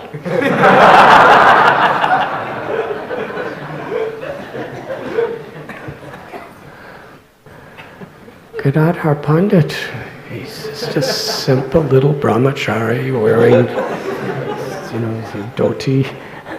And he didn't say anything, but he was confused. Why did Mukunda Dutt bring me to this person? He's completely surrounded by material pleasures. Mukunda Dutt understood the mind of Gadadhar Pandit. And he wanted to reveal the true glories of Pundarika Vidyanidhi. And he sang a beautiful song that was spoken by Uddhava in the Srimad Bhagavatam. Who else can I worship but Krishna? Who else is so merciful as Krishna? What hope do I have anywhere else except in taking shelter of Krishna? Krishna is so kind that the sister of Bakasura and Agasura, Putana, she was a Rakshashi. She smeared her breast with the most deadly of poisons and put it in Krishna's mouth with the sole intent to murder him. And yet Krishna, accepting her motherly disposition, he gave her the liberation of being one of Mother Yashoda's personal nursing helpers in Vatsalya Ras, in the spiritual world. He gave her an eternal place as his own mother. Who else can I turn to that is more merciful than Krishna? As Mukunda Dutt sang that verse, Pundarika Vidyanidhi, he cried out, who else can I turn to except Krishna, who is the most merciful? And he went into a state where suddenly he was stunned, motionless in ecstasy. And Gadadhar was watching. After some time, his motionless body began to tremble and tremble more and more and more and more until it trembled so much he went completely mad. He exploded in ecstasy. And he was rolling around and he started pulling his hair out and he was knocking over all the lamps and containers all around him. There was a water pipe there that went spilling out to the ground. The bed and all the pillows got torn up. His clothes were all torn up. His hair was in disarray. He was rolling on the ground. Tears were pouring from his eyes as he was crying, who else can I turn to than Krishna, who is the most merciful? And he did this for some time. The whole room was practically destroyed. And then he became stunned again and couldn't move. And then he fell unconscious and just laid there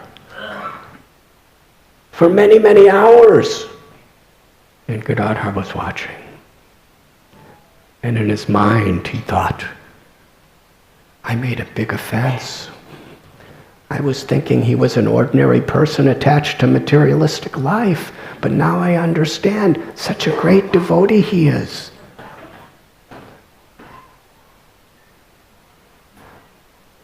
Gadadhar Pandit is Radharani,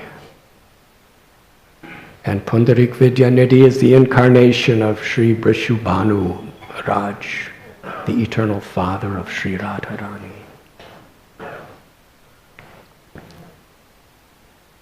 So Gadadhar Pandit then told Mukunda Dutt, I want to take initiation from him. He's my father. And then they went to meet Lord Chaitanya. Actually, before that, Pundarika Vidyanidhi, when he came back to consciousness, he saw Mukunda Dutt and Gadadhar Pandit standing there. They were standing there all day waiting for him to come back to consciousness. And Pundarika Vidyanidhi, he looked at them and he saw the whole room was in complete disarray and all his clothes were torn up and everything was broken, and he understood what happened, and he was embarrassed. And he very politely welcomed them. When Gadadhar Pandit said to Lord Chaitanya, his dearmost friend, that I want to take initiation, Diksha, from Pundarika Vidyanidhi.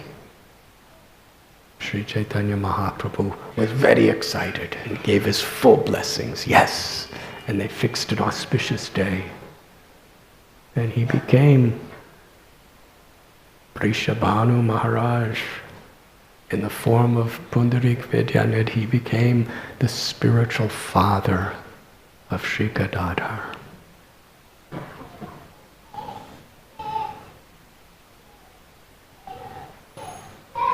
And in the Navadvip Leela, he was a constant associate of Lord Chaitanya and the devotees.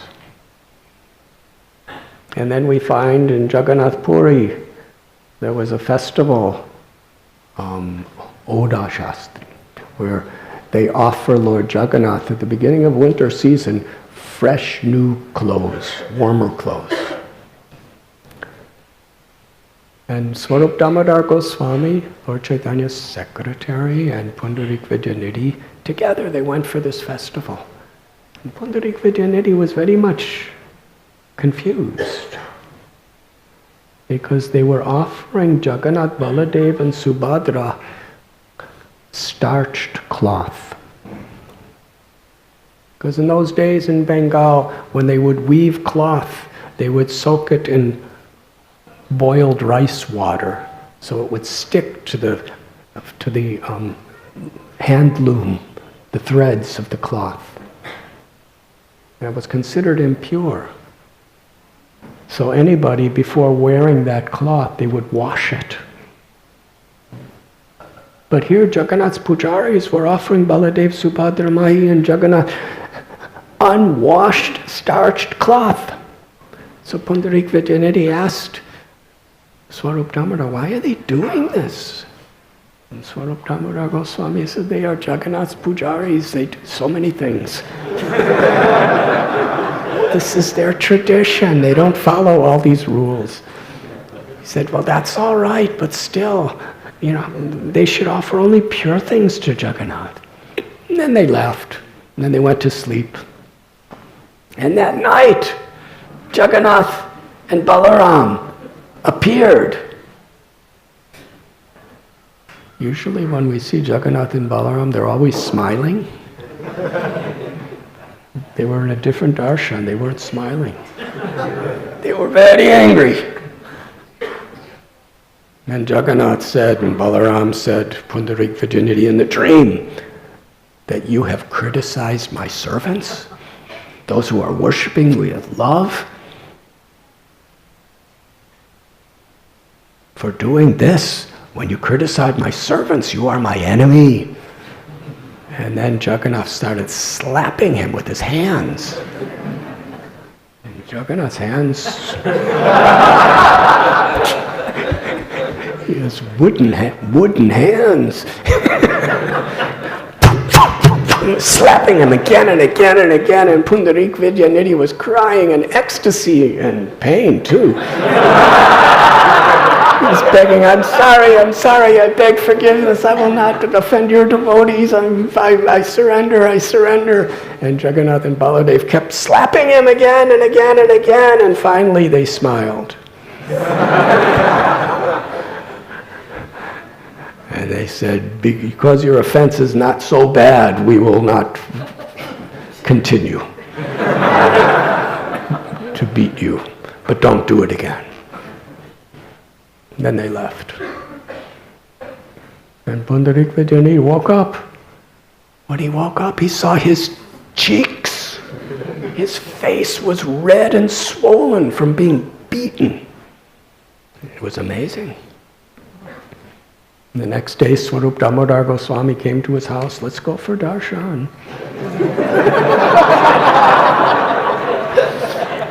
Pundarika Vidyanidhi was kind of trying to hide his face, and Swarup Damodar said, why are you hiding your face? And he looked and he said, what happened to your cheeks?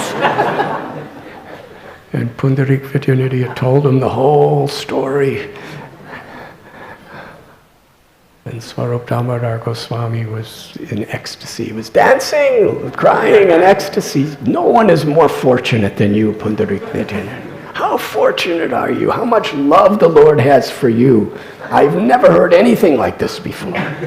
I've heard so many stories of the Lord coming to people in dreams, but coming and beating him?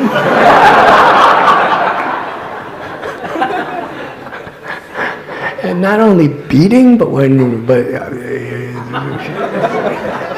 he really did beat you.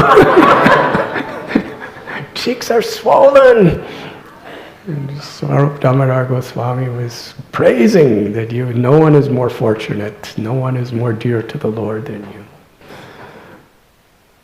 We are celebrating his appearance day today.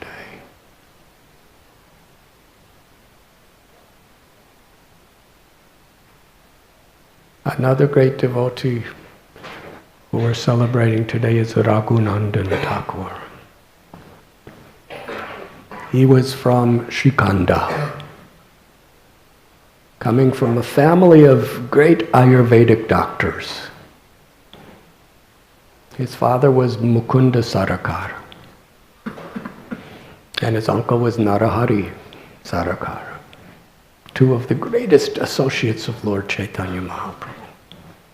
Mukunda Sarakar was such a great physician that even the kings, the Hindu kings and even the Mughal kings would call him for medical care.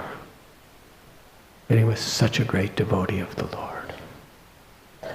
And Mukunda Sarakar had a deity in his home named Gopinath. And when Raghu Nandan was just a little boy, he just received his sacred thread.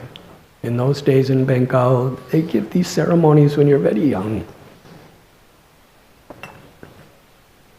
And his household, his mother and father were pure devotees of Krishna and pure devotees of Lord Chaitanya, filled with humility. So Raghu Nandan was brought up in that atmosphere. So one day, Mukunda was called by the king for a medical examination. So Mukunda said to Raghu Nandan, today I won't be here to make the offering to Gopinath, so you should make the offering. This was the first time Raghu Nandan ever got this service. And Raghu Nandan said, but I don't know how to make offerings. And he said, you just ask Krishna to eat and he will eat. So that sounds easy. So Mukunda's good wife prepared wonderful, wonderful bhoga and brought it on the altar and told Raghu Nandan, now you make the offering. So Raghu Nandan, they closed the doors, wooden doors for the altar, and he was all alone with Gopinath. First time he was standing all alone with Gopinath on the altar. The presence of God. And he folded his palms and said, Gopinath, please eat. After some time, he was watching. He saw the food was still there. So he said, Gopinath, please eat. Of course, Gopinath already ate. But Raghu Nandan, he started to cry. He said, my father, I love my father so much and I want to please my father so dearly, and he has given me the instruction to give you this food to eat. And you're not eating. So I'm not pleasing my Father. I'm not carrying out His desire. Is it because I'm so fallen? Why are you not eating? And he was crying so pathetically that Gopinath spoke to him. He said, I already ate. With my glance, I received the love and devotion and ate the food. This is my Mahaprasad. And little Raghu Nandan, he said, this is too philosophical for me. The food is still there. Please eat, eat. And he cried more and more. And Gopinath was so conquered by the love of this little child, he actually came down from his throne and sat down and ate all the food. Right? As little Raghunandan was watching. And he finished everything on the plate. Then Raghunandan came off the altar. His mother took the...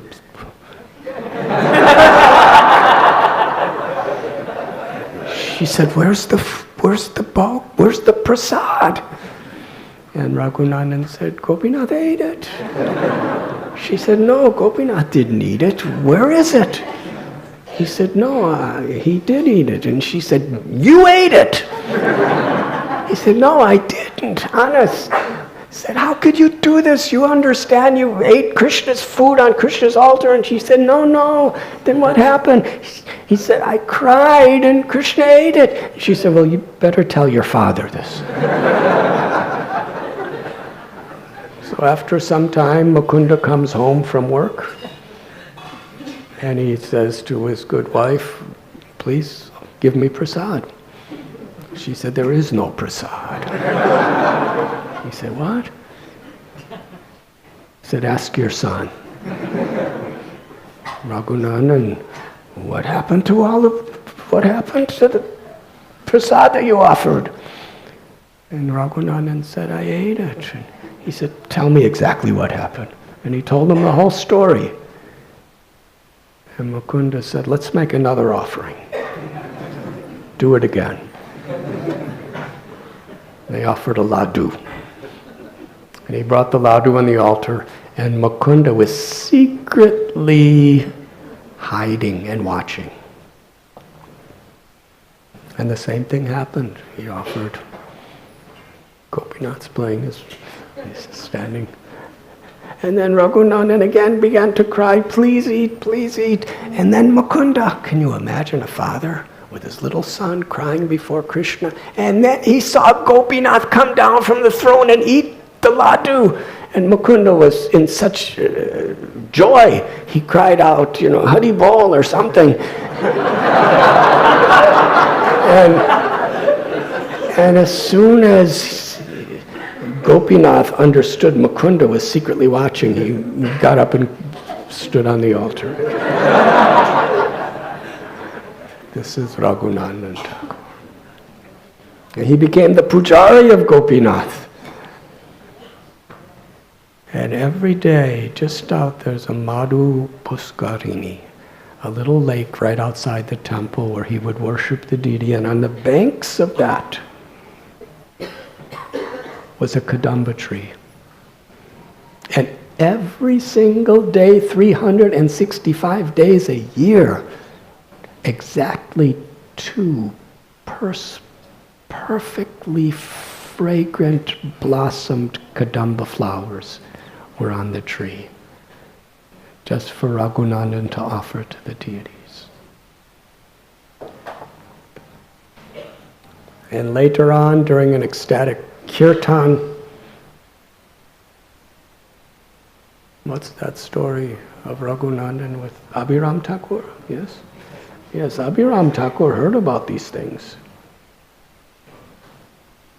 And he was a very powerful associate of Lord Chaitanya. If he bowed down to any form of the Lord, if the Lord was not in it, the stone or the wood would crack. And if he bowed down to any human being, if they had the slightest material desires in their heart, they would immediately die. So obviously he didn't bow down to too many people. Unless he knew for sure they were great devotees.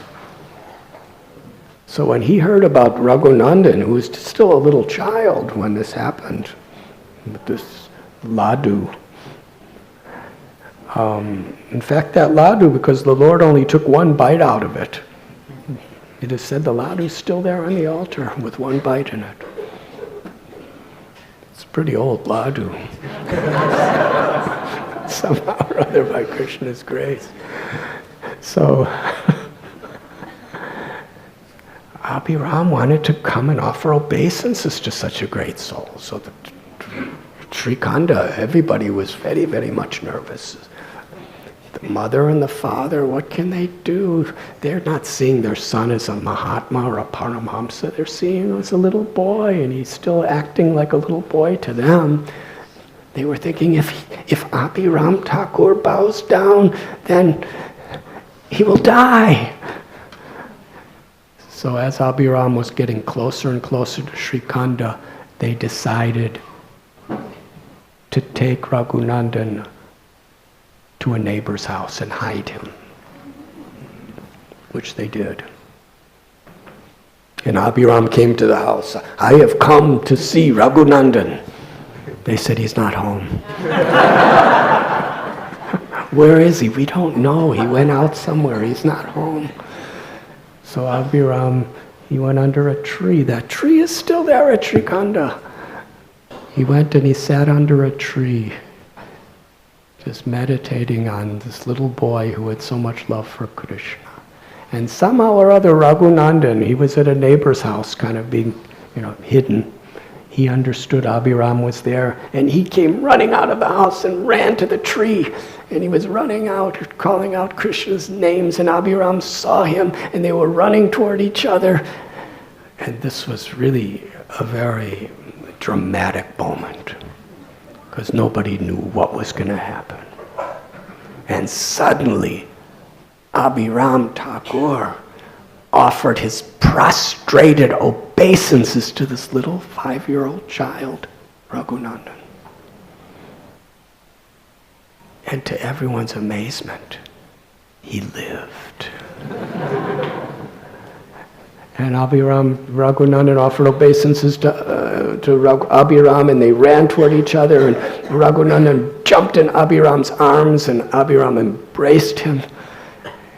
And in this way, Raghunandan was celebrated for his great love for Krishna.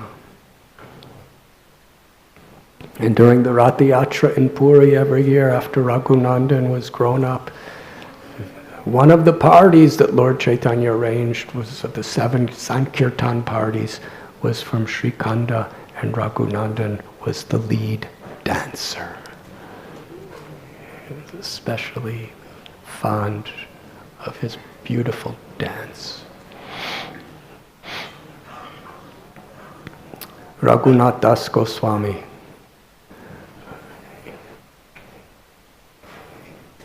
We are celebrating him today also, Basant Panchami. Very briefly, Raghunath Das Goswami, he was born in Krishnapur, in the Saptagram area of Bengal. His father, uncle Hiranya and Govardhan were zamindars, extremely wealthy landowners. They had so many people who were renting their lands, doing seva on their lands, working for their lands. They had a huge fortune. And they would tax, and they would get millions of rupees a month. And some they would give to the local king, or to the kings. They were like the local kings, and the rest they kept for themselves. So they amassed a tremendous fortune, and they were very philanthropic. And they loved to serve devotees. They gave a lot of money to different scholars, to different educational institutions and schools.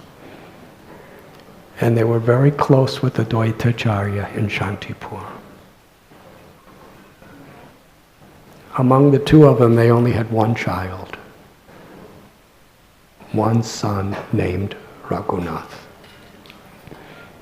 And they were grooming him to be their successor as far as their wealth, their opulence, their influence. But their gurus, Raghu Nandan Thakur and Balaramacharya, one day took little child Raghunath to Jandpur, where Haridas Thakur was visiting.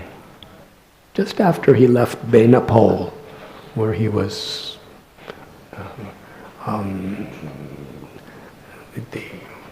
the local zamindar there wanted to destroy him, and he left.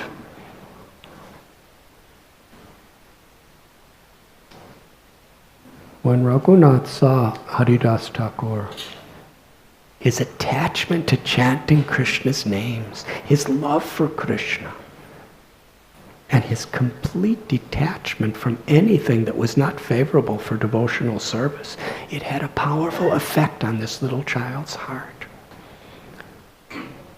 He only spent a very short time in the presence of Haridas Thakur.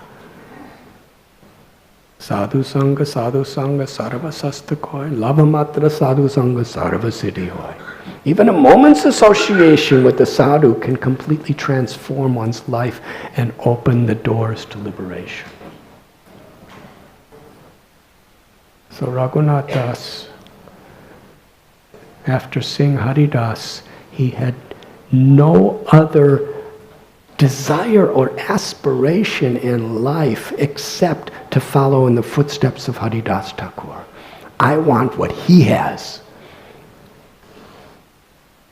It was quite amazing. Haridas was homeless. He was just wearing a kopan. He had no wealth. He had no home. He had no family. In fact, wherever he was being criticized, blasphemed, and persecuted. Everywhere. In Benapole, he was persecuted. Even in Chandpur, the Brahmins were criticizing and condemning him. And little Raghunath, he's coming from a family where he's being totally respected and honored and living in comforts. But he wanted what Haridas had. He wanted love for Krishna. So when he went home, he began to display complete detachment from everything in this world. He was very polite. He was always engaged in nicely serving and doing what his parents asked him to do, but he had no interest in anything except Krishna and Krishna's names. So his parents became very worried. They were giving him more and more things, and they got him married to the most beautiful young girl. And Raghunath, very respectful, but totally detached. And when Lord Chaitanya, after he took sannyas, he came to Shantipur, the house of Advaita, by Nityananda Prabhu's arrangement. And Raghunath went there. And because he was the son of Govardhan and Hiranya, who were very close to Advaitacharya knew Raghunath and gave him a special darshan of Lord Chaitanya. And upon seeing the beautiful golden form of Sri Chaitanya Mahaprabhu, seeing Lord Chaitanya's renunciation as a sannyasi, and seeing the ecstasy of his love for Krishna and his compassion for all living beings, Raghunath Das Goswami surrendered his body, mind, words, life to Lord Chaitanya and wanted to just be with him. But Lord Chaitanya told Raghunath, he said, you should not artificially renounce things. Don't be like a monkey Monkeys don't wear any clothes. They seem really renounced. But they're always looking for another monkey to enjoy with. He said, just stay where you are. Continue your duties. But always remember Krishna. And in due course of time, Krishna will fulfill all your desires. So Raghunath took that as his life, and he was very, very conscientious that all of his duties he performed so well. And he appeared to be just like a person who was like anyone else in this world, attached. But in his heart he was longing for the moment to escape. But after some time it was becoming more and more prominent, and he started running away from home. And his parents, they had over 10 people who were guarding him 24 hours a day to make sure he couldn't run away from home. And at one time his mother told his father that we should tie him up. And father said, tie him up with what? He said he has the wealth, the fame, the prestige as Indra, the king of heaven. He has a wife who's more beautiful than an angel. If these things don't tie him up, what will ropes do? He is an object of Lord Sri Chaitanya Mahaprabhu Gaur Chandra's mercy.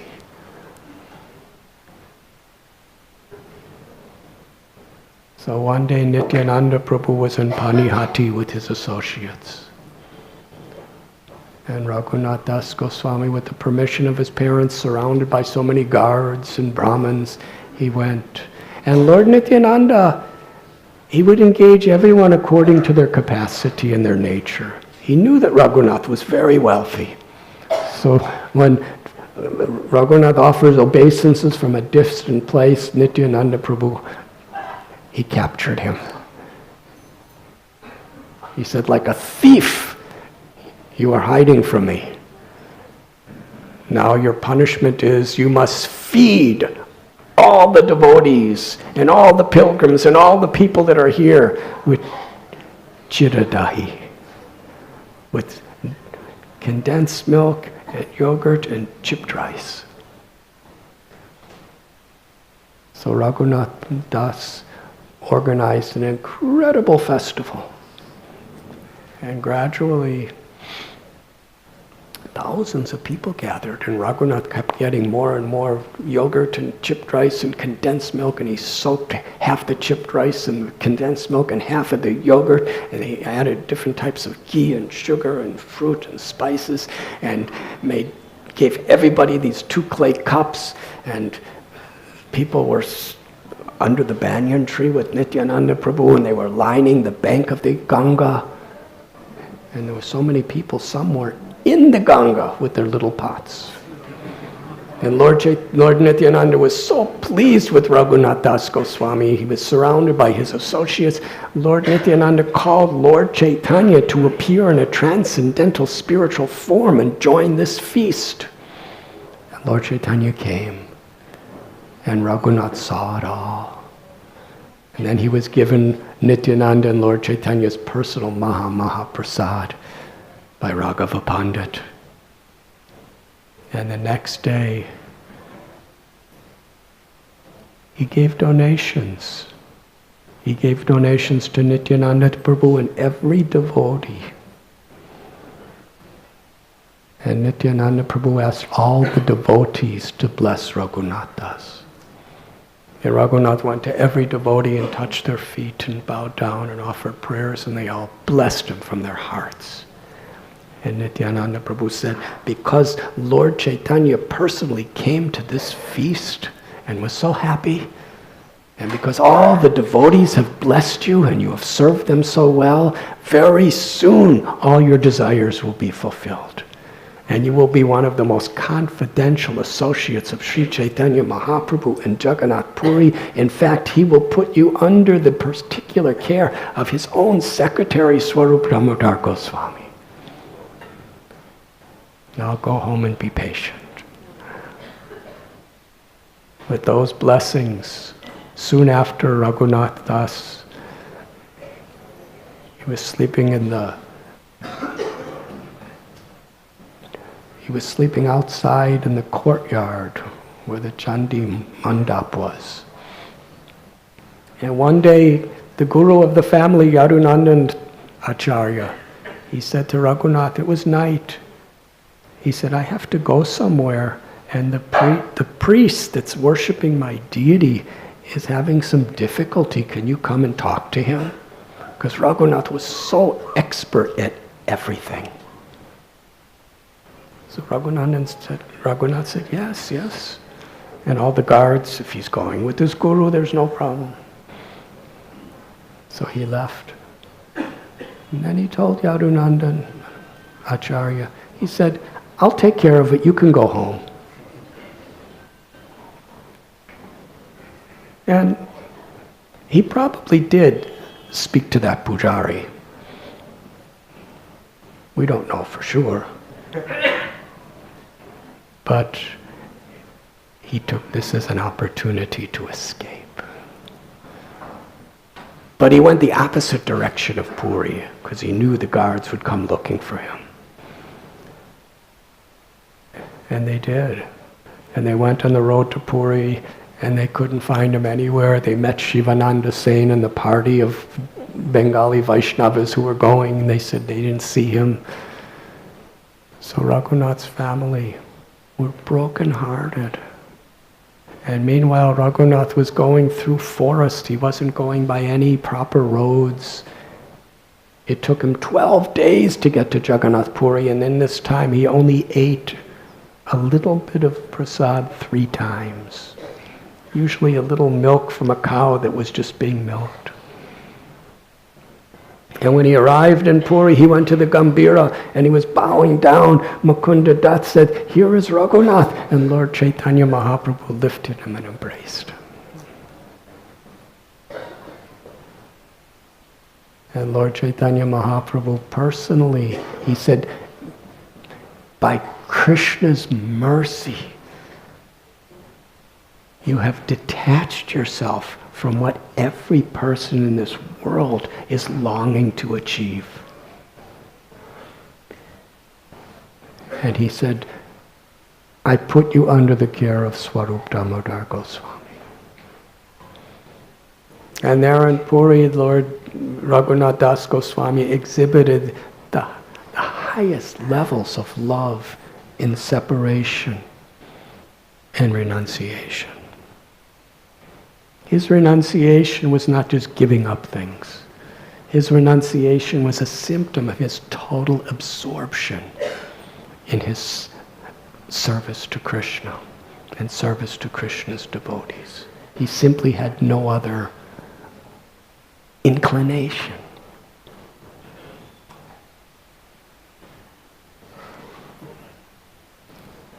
Sometimes he was standing at the Singadwaram begging. Lord Chaitanya was watching and getting reports from Swarup Damodar Goswami and Govinda about how Raghunath is doing.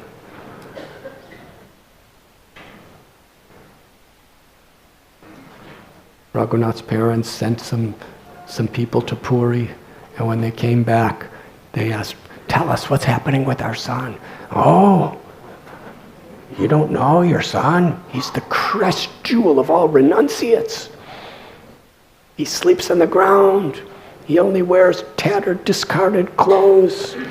He hardly eats anything. He's just begging. He's always absorbed in the loving service of Lord Chaitanya Mahaprabhu and his servants.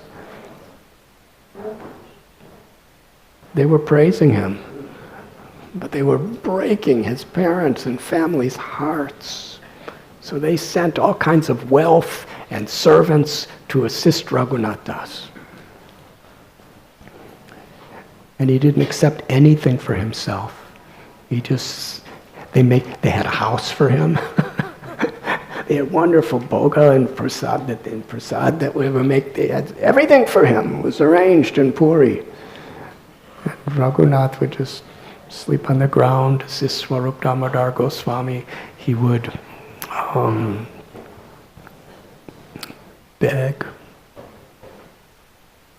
And once a month he would invite Lord Chaitanya to a big feast at his home. And after some time he stopped inviting Lord Chaitanya. And Lord Chaitanya said, "Why is this?" And they said, "Because he didn't even want it, he didn't think it was making you happy." So basically he gave up all connections. And at a certain point, the only thing he was eating, because he was so humble, genuinely, he was thinking when he was begging that as a beggar I'm evaluating people according to how much they give me. So it's contaminating my consciousness. This person gives me, this person's not giving me, this person gave me something yesterday, so I'm expecting something from him today. So he didn't want to think of people like that. He didn't want himself to be in the center. He wanted Krishna to be in the center. So eventually, Jagannath's Mahaprasad was given to shopkeepers to sell.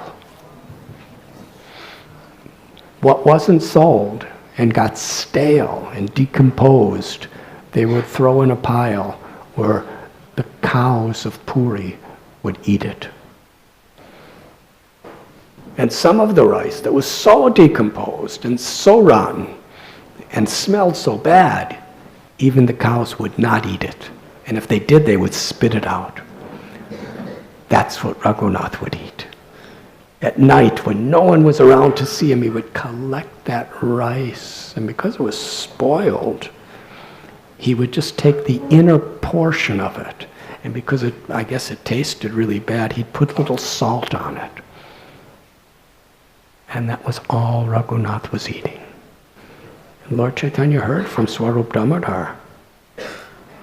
So one day, Lord Chaitanya came to Raghunath Das Goswami's place, right at the time when he was eating this. And Raghunath immediately hid his bowl. And Lord Chaitanya said, "Oh, what are you eating, Raghunath?" And Raghunath said, No, I'm not eating anything." He said, "Please, I want to have some. Please tell me, what are you eating? I heard you're eating very nice prasad." Raghunath said, No, Lord, I'm not eating." And then Lord Chaitanya knew exactly where it was, because he knows everything, and he grabbed it. And he took a handful of this rice, this decomposed little the inner hard portion of the rice with salt on it, and he ate it. And as soon as he did that, Swarup Damodar Goswami couldn't bear Lord Chaitanya eating this. He said, "No more, that you can't eat any more of this." And Lord Chaitanya Mahaprabhu, he said, "I have tasted over the years so many cakes and sweetmeats and sabjis and varieties of Jagannath's prasad, but I have never ever tasted anything so delicious as that which Raghunath Das Goswami is eating every day." What was he tasting? He wasn't tasting his renunciation. He was tasting his love, his devotion. He was tasting the sacrifice he was making in his service to the Lord. And there, Krishnadas Kaviraj Goswami tells that Lord Chaitanya, seeing the devotees in the renunciation of their love and their service to him, is very, very satisfied. And Lord Chaitanya was so pleased by Raghunath Das Goswami. He would never approach Lord Chaitanya directly. He was too humble. He wanted to be the servant of the servant. Even though he was with Lord Chaitanya every day, if he ever had a question, he would ask Swarup Damodar Goswami. And one day Swarup Damodar Goswami said to Lord Chaitanya, "Raghunath Das Goswami is wondering. He's given up everything in this world, but he doesn't really know why. What are the true duties of one who is in the renounced order? And Lord Chaitanya Mahaprabhu said to Raghunath, actually Swarup Damodar Goswami knows better than me. You can ask him all those questions. He's better suited to answer. But since you've asked me, Gramya Kata Nashunibe, Gramya Bhartana Kohibe.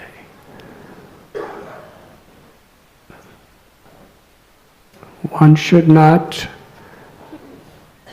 gossip, Gramya Kata. One should not talk mundane things. In fact, Raghunath Das Goswami later in one of his prayers, he said, gossip is like the prostitute, the thief that steals away. It's like a thief that steals away all one's propensities for devotional service. It's very deadly to our spiritual life, this idea of gossip, fault-finding of others, especially devotees. But in this world today, people have such a taste for gossip, prajalpa, gramya katha.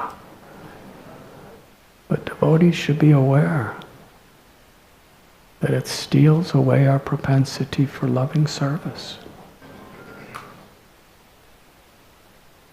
Lord Chaitanya said the same mouth that tastes the poison of mundane criticism of others should replace it with praising the glories of Krishna and all the devotees, which is like nectar. So this was the first instruction Lord Chaitanya gave to Raghunath Das Goswami in this context. Do not speak mundane gossip, and do not hear it.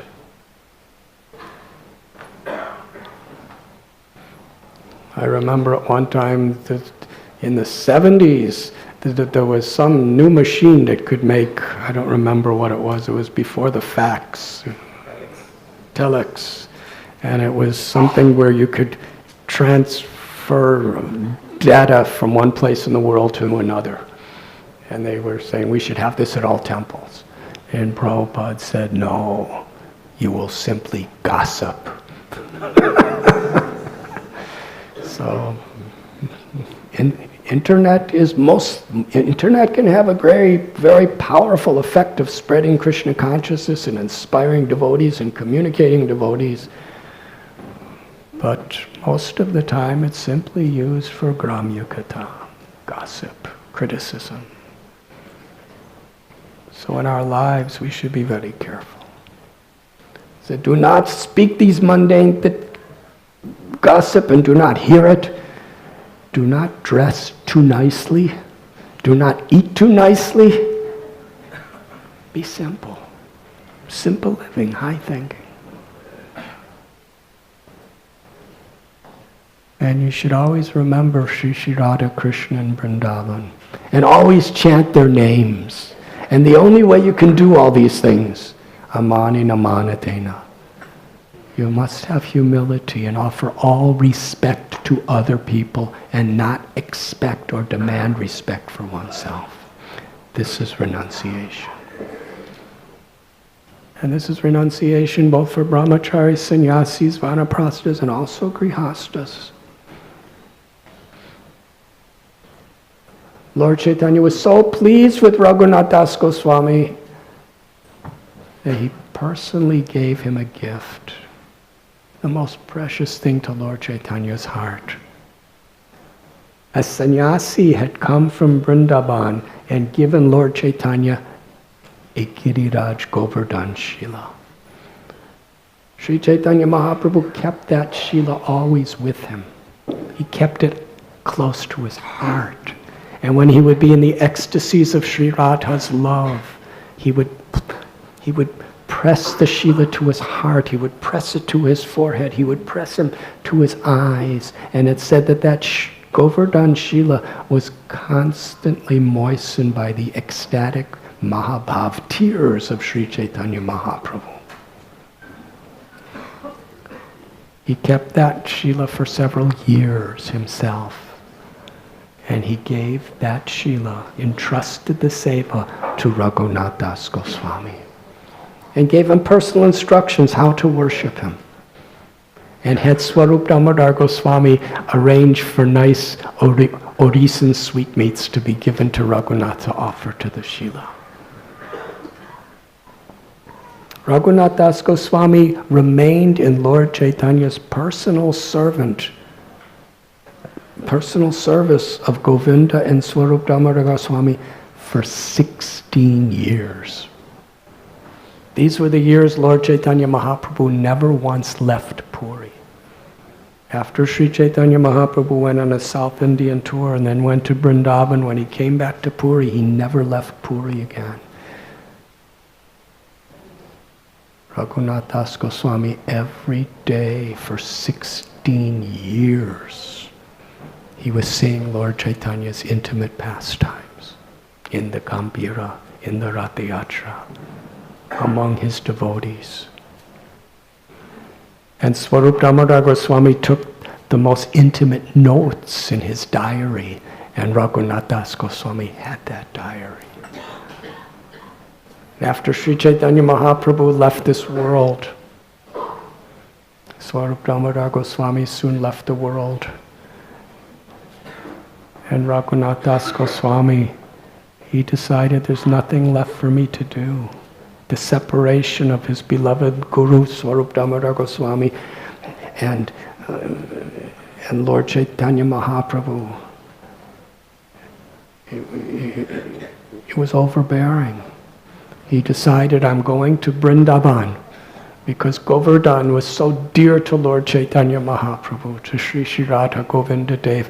I will go to the highest peak of Govardhan Hill and jump and end my life. So with that determination, he went to Sri Braj Bhumi. And there he went to receive the blessings of Rupa and Sanatan Goswami. And when he saw Rupa and Sanatan Goswami, he heard them speak. In their association, he understood. In the hearts of Rupa and Sanatan, Lord Chaitanya is living in this world. And Rupa and Sanatan said, you should not end your life, because nobody else knows like you do the pastimes of Lord Chaitanya. We will arrange a place for you at Radha Kund, where you should discuss the glories every day of Lord Chaitanya's Leelas. And becoming the most intimate, loving brother of Sri Rupa Goswami, Sanatan Goswami, Gopal Bhatta Goswami, Raghunath Bhatta Goswami, and Sri Jiva Goswami, Raghunath Das Goswami remained in Vrindavan. And eventually, Lord Chaitanya, who discovered Radha Kund and Sham Kund, Raghunath Das Goswami made his residence under a tree there.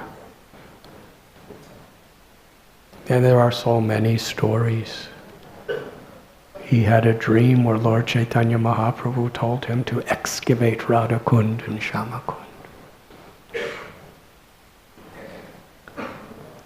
And one day he was sitting immersed in remembering Krishna and chanting the holy names of Krishna. And it was the summertime and the sun was so bright. And Sanatan Goswami came to visit Raghunath Das Goswami, and he saw Krishna standing in the hot sun.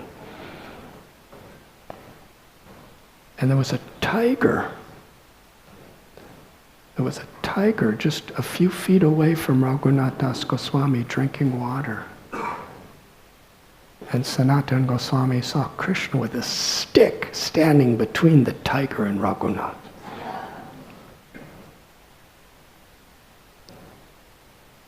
And after the tiger went away, Krishna smiled and went away. Sanatan Goswami said, you are doing your bhajan to give pleasure to Krishna, to do seva to Krishna, but Krishna is coming here to serve you. He should be dancing with gopis. Instead, he's standing with a stick protecting you for tigers. You should build a bhajan kutir. Raghunath Das Goswami, there's another story of Sri Radharani giving him shade. And ultimately for the pleasure of Krishna, not for the pleasure of himself, he created his first bhajan kutir on the banks of Radha Kund. And it was there that every day for several hours he would speak the glories of Lord Chaitanya. And it was there that Krishnadas Kaviraj Goswami was one of his students. For years and years, Krishnadas Kaviraj Goswami listened and took notes.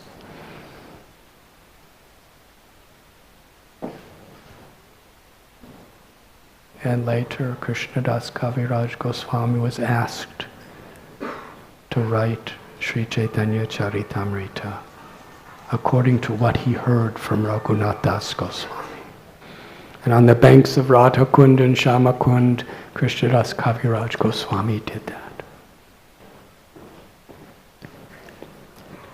After Raghunath Das Goswami departed from this world, that Govardhan Sheila was entrusted to Krishnadas Kaviraj Goswami. Krishnadas Kaviraj Goswami, one of his dearmost associates, who served him with so much love and devotion, was Mukunda Das. He was a great scholar, a very humble, loving servant. And Krishnadas Kaviraj Goswami entrusted Lord Chaitanya's Giriraj Sheila that was offered to Raghunath Das Goswami, worshipped by Krishnadas Kaviraj, he gave to Mukunda Das. Kaviraj Goswami departed from this world. Would you like to hear what happened to the Sheila after that?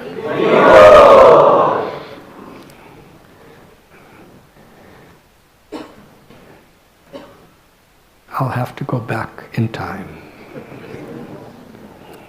It is the disappearance day of Vishwanath Chakravarthi Thakur. He was born in Devagram, which is in the area of Murshidabad in West Bengal. His father was Narayan Chakravarthi. And as far as I know, there's no record of what his mother's name was. But the great acharyas in their literatures, they describe how when he was born, there was a divine light that illuminated his whole house. He was a beautiful child who had transcendental qualities. He was the youngest son. The eldest son was named Rambhadra, and the middle son was Raghunath. And they were both great scholars of the scriptures and great Vaishnavas, and especially of Srimad Bhagavatam. So the mother and the father and the brothers, Vishwanath, he grew up with such a taste for hearing about Krishna. He learned from his elder brother Sanskrit. And after some time, even when he was a little boy, he became a Sanskrit teacher. But his great absorption was learning from his brother, the Srimad Bhagavatam. As he grew in years, he was completely detached from everything and anything except his thirst to hear about Srimad Bhagavatam and to render service and to hear and chant the glories of the Lord. So in those days, marriage was quite young. So he got married, but he didn't even really notice that he was married. And because usually you get married and then you don't even live with your spouse until you grow up more. He became so absorbed in just studying and studying and studying. And Rambhadra, his elder brother who was teaching him, he saw his brother his little brother, he learned so much.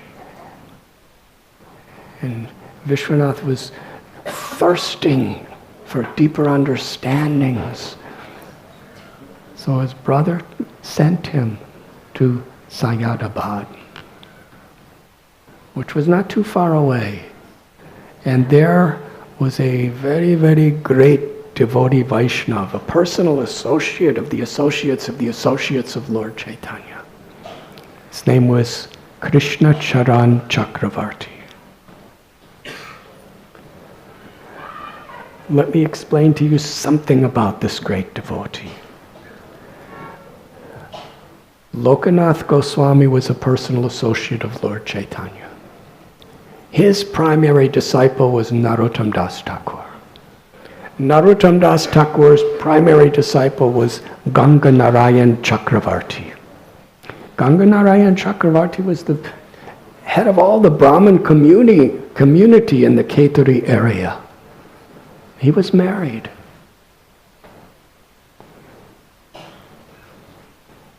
But he did not have a son. He had a daughter.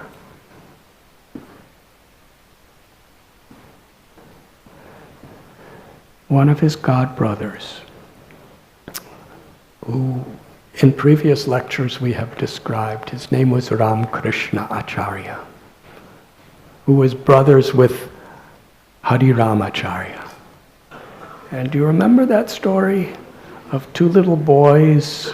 Their father was a very, very powerful Brahmin who was a devotee of Durga, who would have elaborate Durga pujas and would have little goats hundreds of goats he would sacrifice during this puja. So he sent his two little children, two little boys, to get the goats, and they went to get the goats, and they happened to see Ramchandra Kaviraj and Srinivasacharya. Ramchandra Kaviraj and Narottam Das Thakur. Ramchandra Kaviraj was a disciple of Srinivasacharya. He and Narottam were best of friends. They were sitting on the banks of the river, and these two little boys saw them, and they went up and asked, "What are you doing?" And they said, "Why are you killing these goats? You should be kind to everyone." And they became so attracted that they came and they went to Narottam Das Thakur's temple, and they learned from them, and eventually they gave all the goats away to be protected, and they became great devotees. And their father was outraged. But eventually, it's a really wonderful story, but eventually Durga appeared to their father.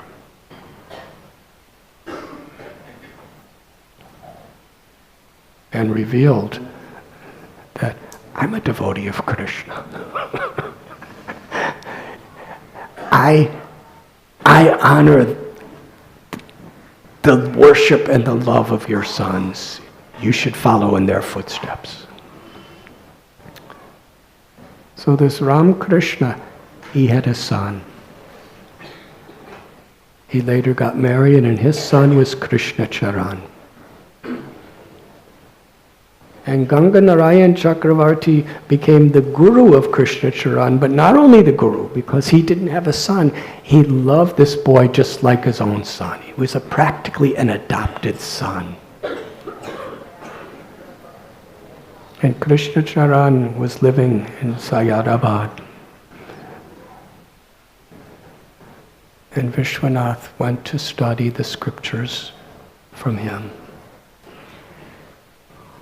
And from witnessing his life, he understood the true character of a Vaishnava.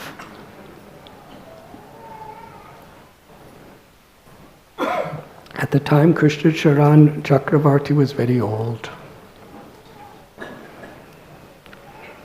Meanwhile, Vishwanath Chakravarti was becoming such a celebrated scholar and such a celebrated teacher and such a celebrated Vaishnava by his quality and character.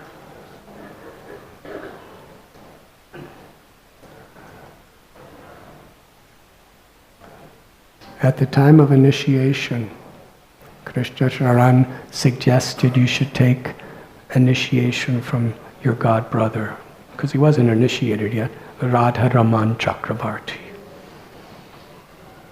Because I'm soon going to leave this world. So Vishwanath took initiation from Radhanath Chakravarthi, disciple of Krishna Charan Chakravarthi, disciple of Ganga Narayan Chakravarthi, disciple of Narottam Das Thakur, disciple of Lokanath Goswami, disciple of Sri Chaitanya Mahaprabhu, disciple of Ishwara Puri, Madhavendra Puri. Evam Parampara. So with the permission of Radhanath Chakravarti, with the permission of his brother Rambhadra, and with the permission of his mother, Vishwanath went to Vrindavan. And this is a very important part of the pastimes of this great Vaishnava. That was a very difficult period in Vrindavan. Sri Chaitanya Mahaprabhu came to Vrindavan. It was well over 100 years before Vishwanath Chakravarti went there. But when he went to Vrindavan,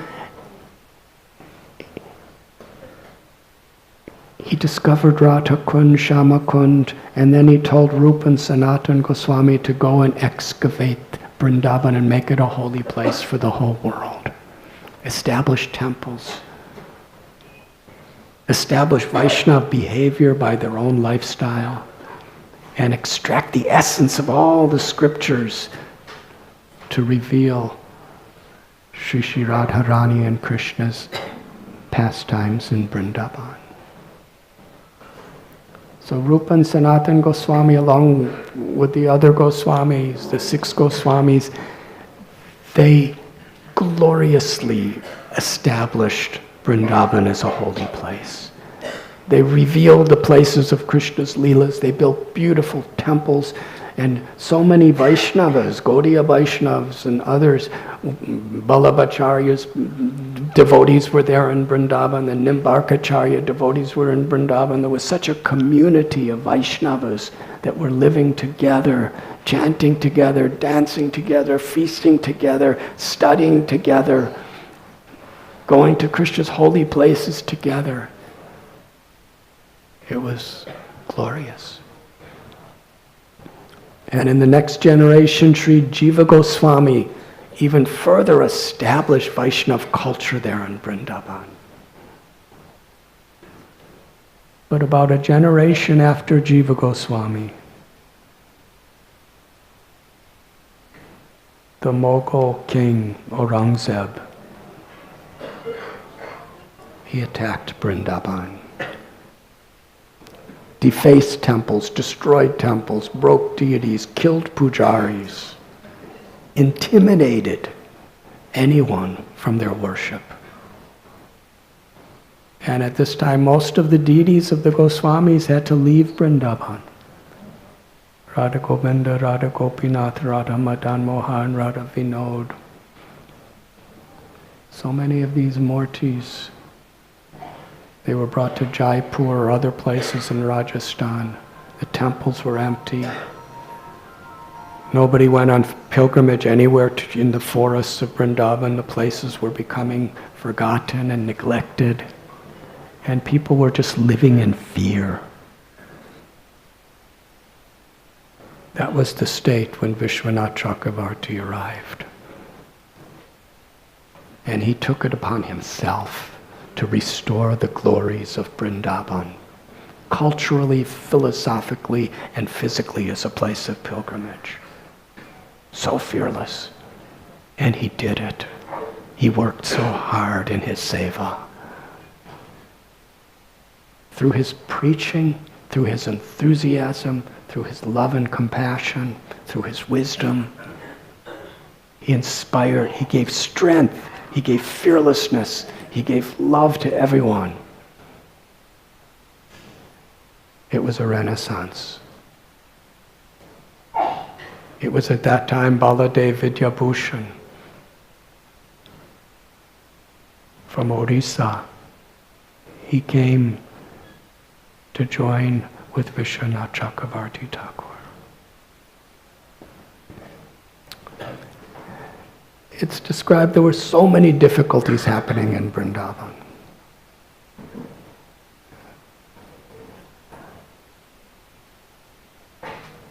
There was philosophical deviations. There was, in every way, Vishwanath Chakravarthi Thakur, without going into details, he established the truth and the purity of Lord Chaitanya's mission and the mission of pure devotional service. Philosophically, culturally, socially, geographically, he single-handedly created a great renaissance to bring back the glories of Vrindavan to the view of the world. And he was writing so many literatures. It was while he was doing all those things that Radharaman Chakravarthi called him back to Bengal. So he came back, and there he met so many of his students. He had disciples in Vrindavan, he had disciples in Bengal. One particular man he met was Jagannath Vipra, who became his disciple. And he was the father of Narahari Chakravarti, also known as Ganasham Das, who was the author of the Narottam Vilas and the Bhakti Ratnakar. So while he was there, Radharaman Chakravarti, he said, you know, the family of your wife is in great distress because you married this girl and you've been away from her for so many years and you're living as a total renunciate. You should go back to your wife. And so he went back. He went back one night and they spent the night together. And the whole night, Vishwanath Chakravarti Thakur taught her the Srimad Bhagavatam. And by the morning, she was completely transformed. And she gave him full blessings to go back to Vrindavan and live in the renounced order. And she developed a higher taste of Srimad Bhagavatam. She wasn't interested in family life anymore. She just wanted to be with Krishna. So he returned to Vrindavan with the blessings of his guru. But one interesting thing happened during that time. His guru, Radharaman Chakravarti, asked him to make a handwritten copy of the 18,000 verses of Srimad Bhagavatam. So he was sitting and he was writing on palm leaves.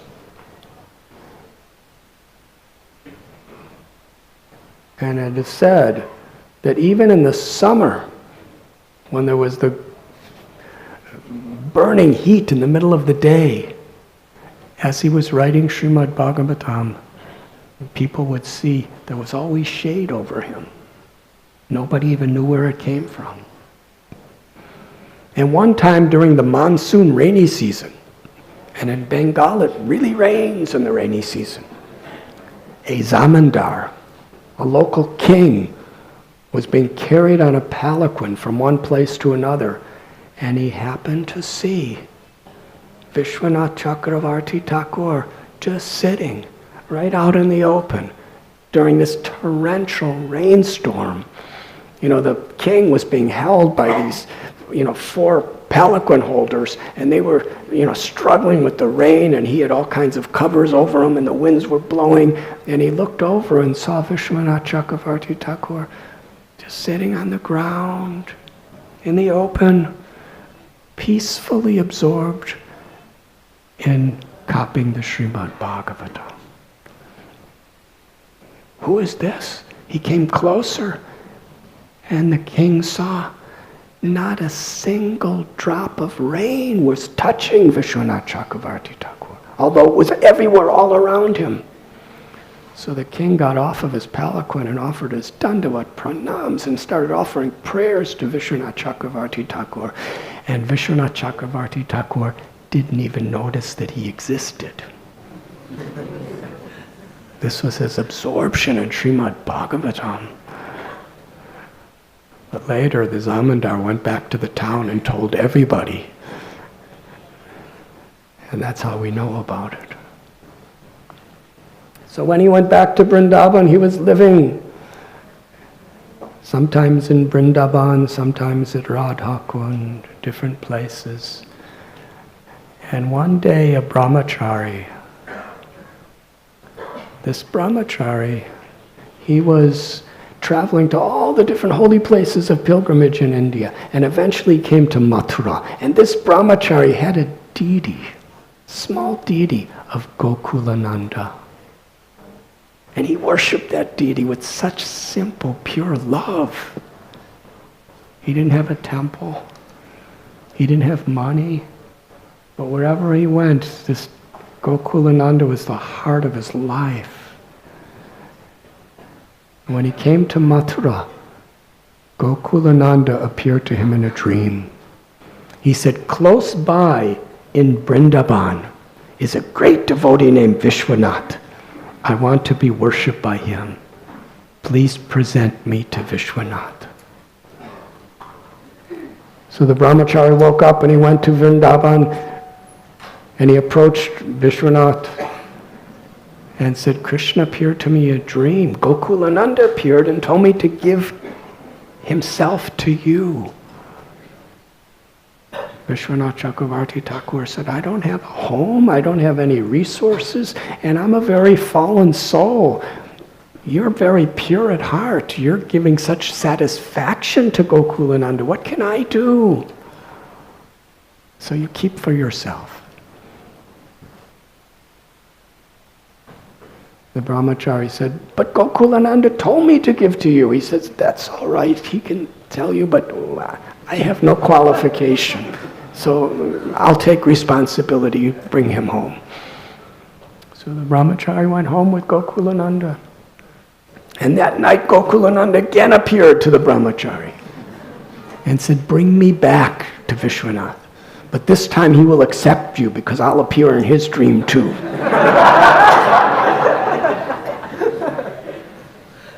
So that night, Gokulananda appeared to Vishwanath Chakravarthi Thakur and said, oh Vishwanath, I want to be worshipped by you.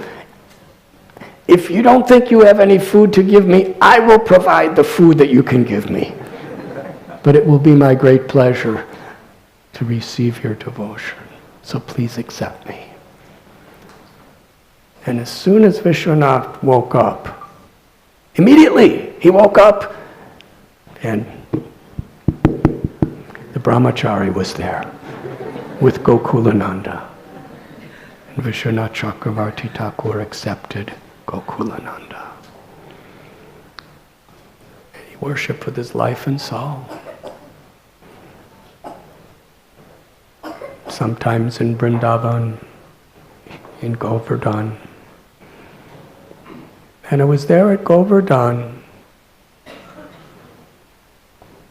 a very great devotee. Her name was Vishnu Priya. I have heard that she was the daughter of Ganganarayan Chakravarthi. But she came to Vrindavan and she had such deep devotion, such deep detachment from anything outside the loving service of Krishna and the devotees. And she became a follower of Mukunda Das, who was a disciple of Krishna Das Kaviraj Goswami.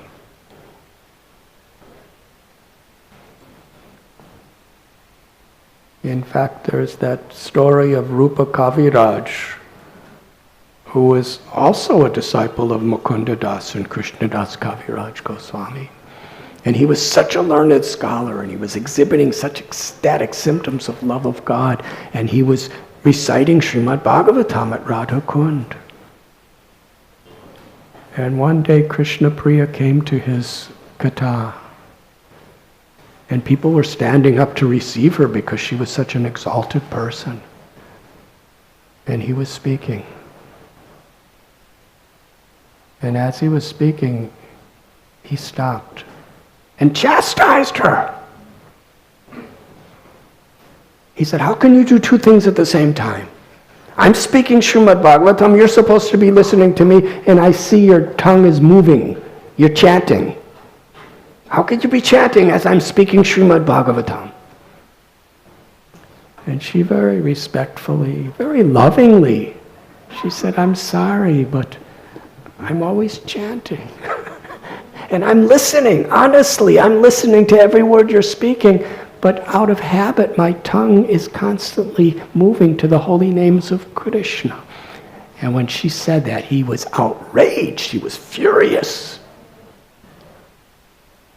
And at that moment, because he made that offense to Krishna Priya, he lost all of his good qualities. He lost his faith in his guru.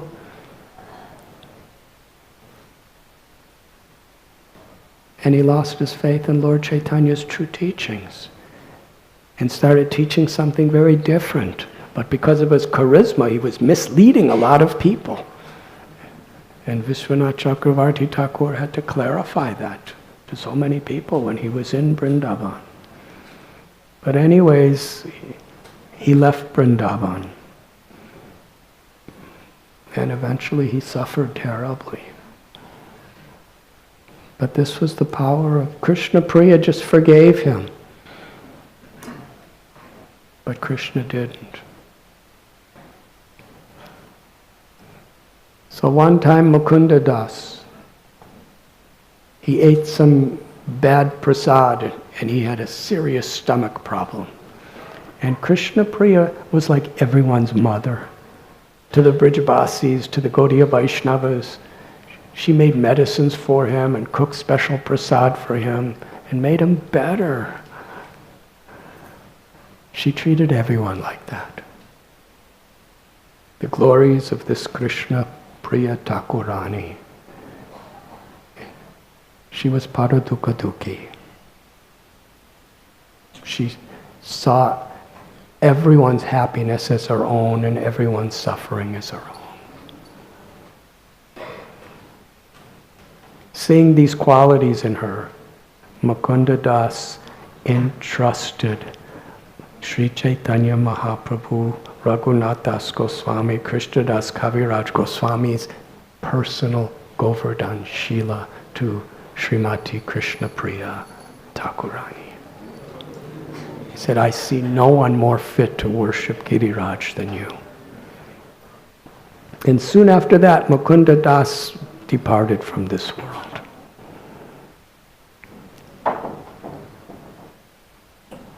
And when Vishwanath Chakravarti Thakur was living in Vrindavan and near at Sri Radha Kund,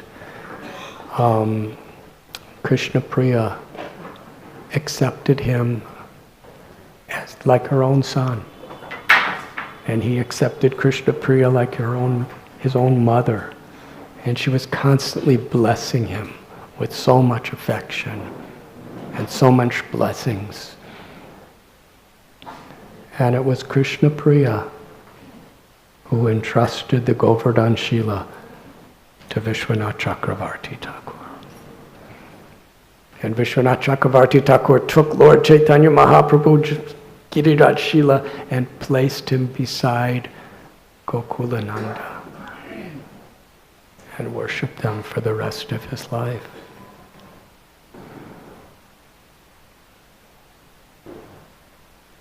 One time, there was a group of devotees in Vrindavan who were very much against the idea of Parakiya Ras. They believed that Radharani and Krishna were formally and officially married. And they cited Jiva Goswami, Rupa Goswami, Sanatan Goswami, Raghunath Das Goswami. They very much explained the absolutely pure, intimate, transcendental nature of Parakiras as the highest revelation of the love between God and his eternal Ladini Shakti Shri Radha. But acharyas explain things in certain times according to time, place, and circumstance, and Jiva Goswami explained things in terms of Swakiya Ras in some place. So they just took that, and they were very much preaching against anything else. And they decided to kill Vishwanath Chakravarthi Thakur because he was teaching something different. In his literatures and in his lectures, he was honoring the Parakiya Ras. So they decided, near Radha Kund, every morning he goes to do his bhajan in a forest. We will go there and kill him.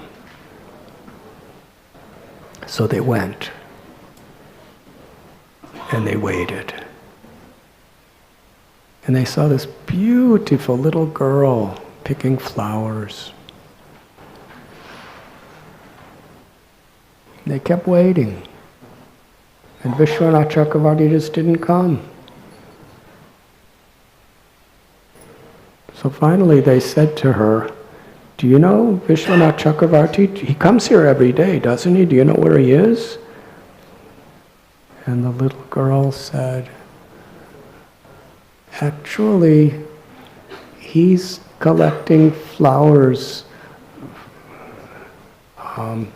He went to Yavat, the place of Radharani's in-laws. He went there, to collect some flowers from for Radharani there." I said, "What is this?" And she explained in such a way.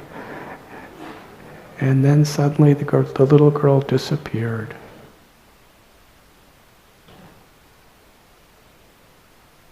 And right in her place was Vishwanath Chakravarthi Thakur. And they understood who he was.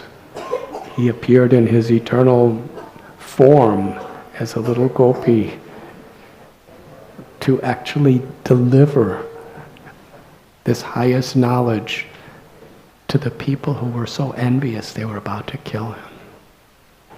And through the mouth of the little girl, in his eternal form, he explained in great detail the nature of Radharani's Parakiya Rasa with Sri Krishna.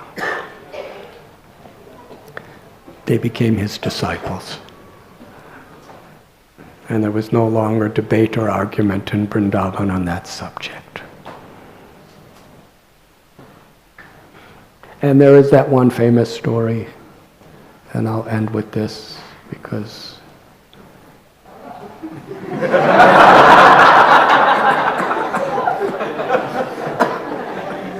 it's actually time for the next program.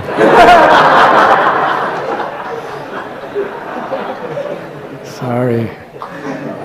Time for the Sunday feast. And I don't even know if you had breakfast yet.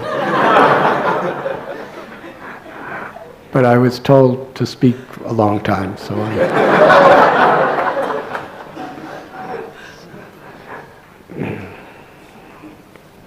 But in Jaipur was Sri Radha Govinda.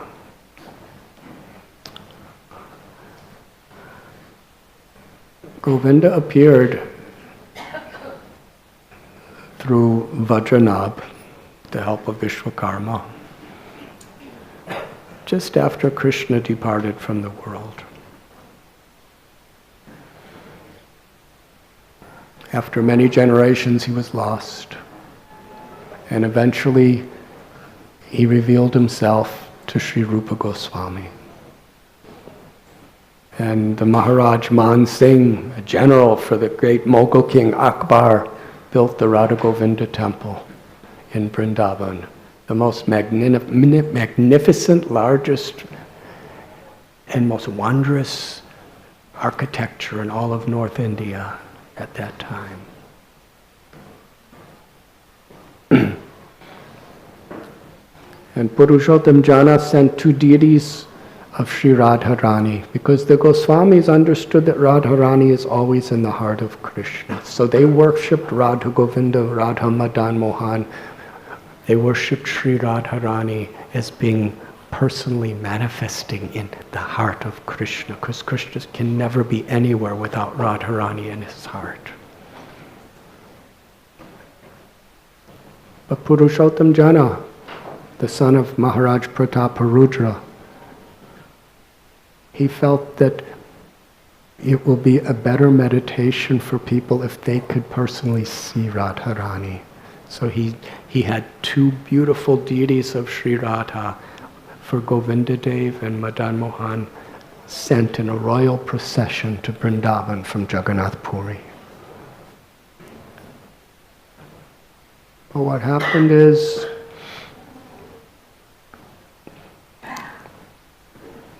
after the deities arrived in Vrindavan, Sri Radharani appeared to the pujari of Madan Mohan and said, actually, the king was thinking that we're both Radha, but actually I'm Radha, but the other deity is Lalita, and we should both be placed on either side of Madan Mohan. So everyone was happy. But still, Purushottam Jana wanted to get a deity of Radharani for Govinda Dev. And there happened to be one Radha Nagara in South India, a man who worshipped a deity of Radharani with his life and soul. He considered the deity to be his own daughter. He worshipped her with such pure devotion and love. And saints and sages, they understood the glory of his worship. But when he departed from the world, he had no followers, he had no family, so the deity was alone. So the king of Puri brought that deity and put in Jagannath's temple. And over the years, people worshipped her as Lakshmi.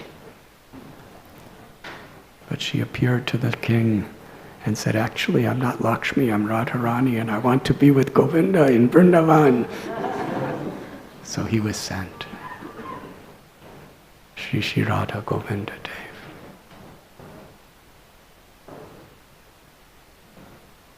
After time, due to the atrocities of Aurangzeb, Radha Govinda were brought to Jaipur. And the king of Jaipur, he was their Ishtadev. Shri Radha Govinda. He placed Radha Govinda right in the heart of his palace and considered they are the king. I am his servant. I am their servant.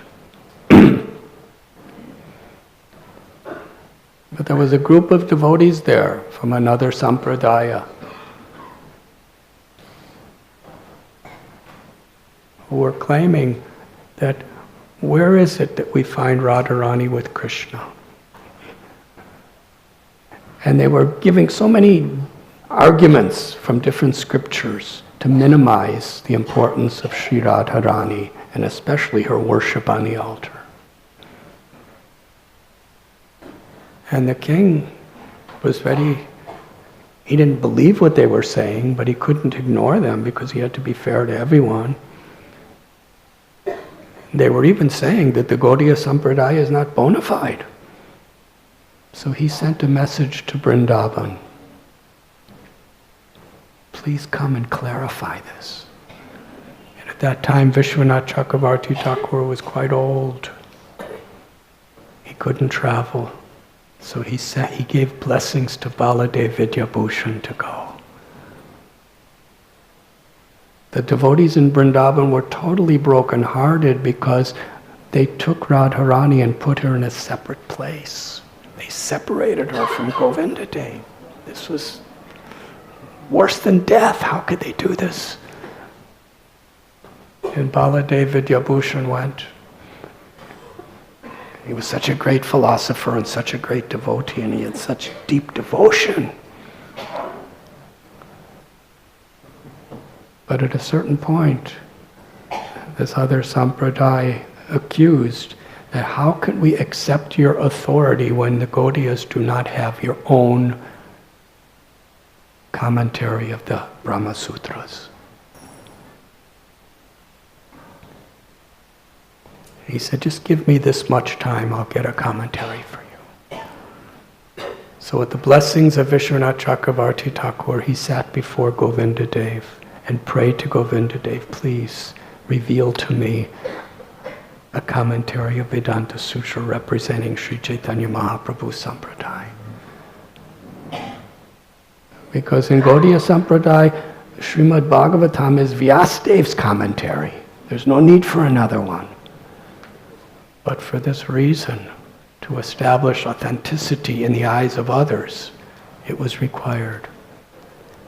So sitting at Radha Govinda temple, receiving knowledge, inspiration from Radha Govinda Dev, within a matter of days he wrote the most illustrious commentary of Vedanta Sutra. And when he presented it before this other sampradaya, they had to bow down and accept that there's nothing that compares to this. And the king was happy, and Sri Radharani was brought back to the side of Govinda Dev. And Vishwanath Chakravarthi Thakur was so very, very pleased. So it was on this day, Vasant Panchami, on the banks of Sri Radha Kund, that Vishwanath Chakravarthi Thakur departed from this world to enter again into the eternal transcendental pastimes of Sri Sri Radha Govinda in Goloka Vrindavan.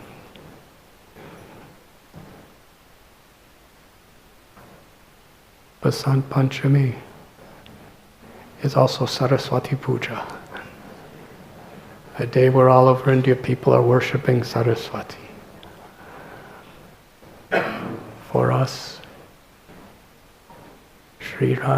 Saraswati is an expansion of Srimati Radharani. She's a Shakti of the Lord. Sri Radha is Parashakti. So we worship Saraswati in the similar way as the Digvijay Pandit.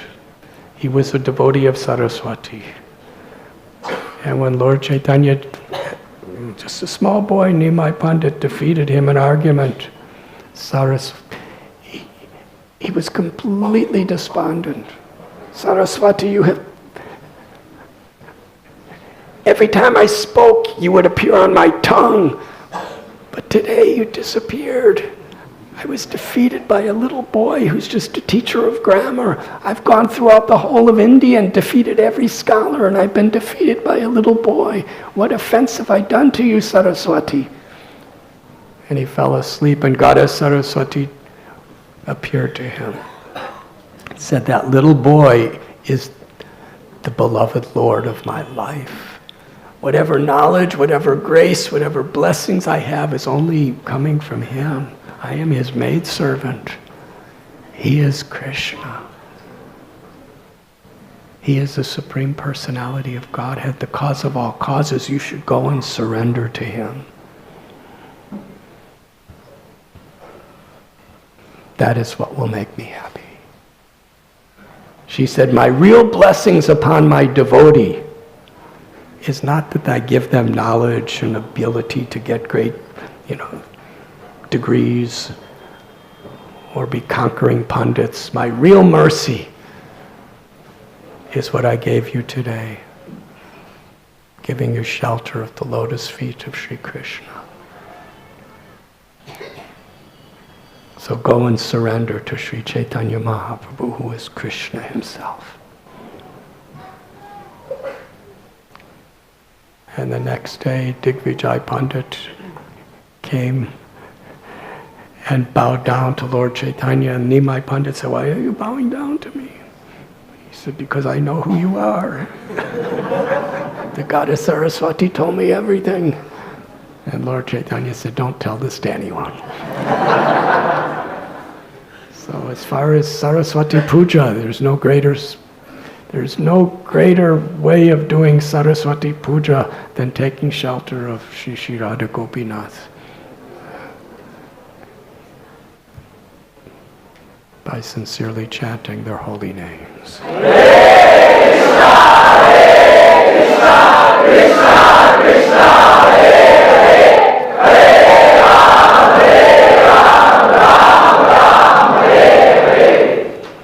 Thank you very much.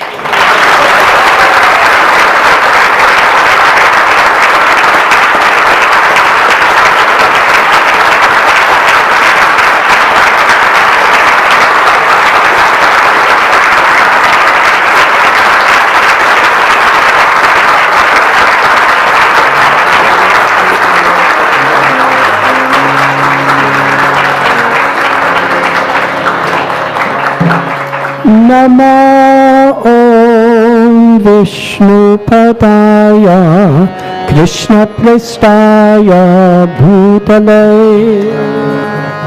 Srimad Bhakti Vedanta Swami Iti Namine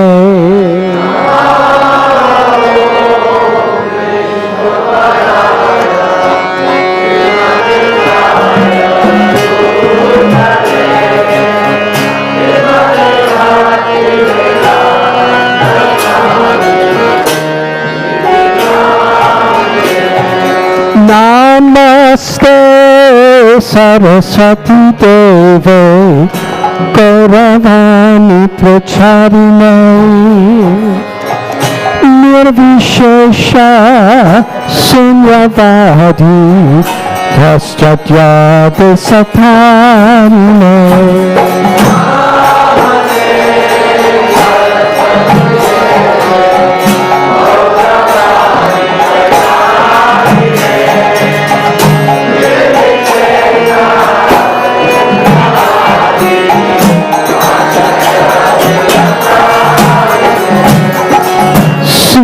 Krishna Chaitanya Prabhu Nityananda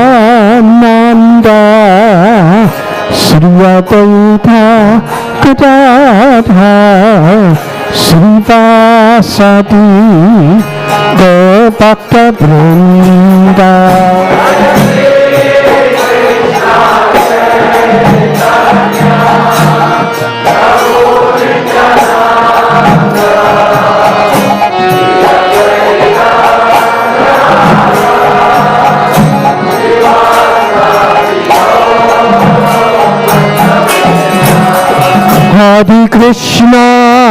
Hare Krishna, Krishna Krishna, Hare Hare, Hare Rama,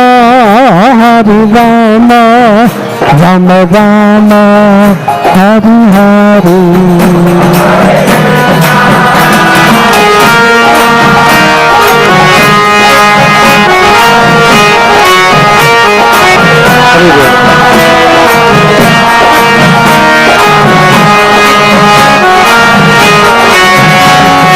Hare Krishna, Krishna Krishna, Hare Hare, Hare Rama, Rama Rama, Hare Hare.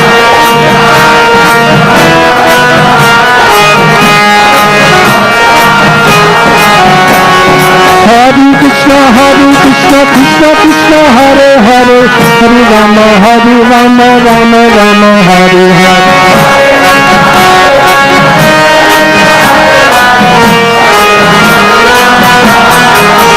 Hare Krishna, Krishna Krishna, Hare Hare, Hare Rama, Rama Rama, Hare Hare.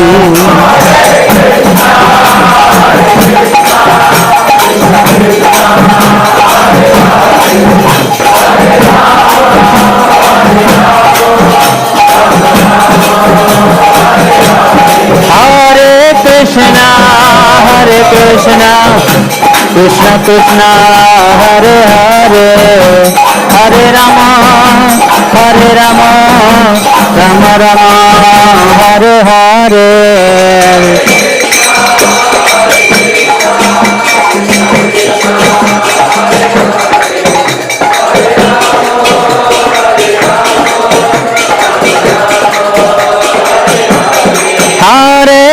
Krishna, Hare Krishna, Krishna Krishna, Hare Hare, Hare Rama, Hare Rama, Rama Rama, Hare Hare.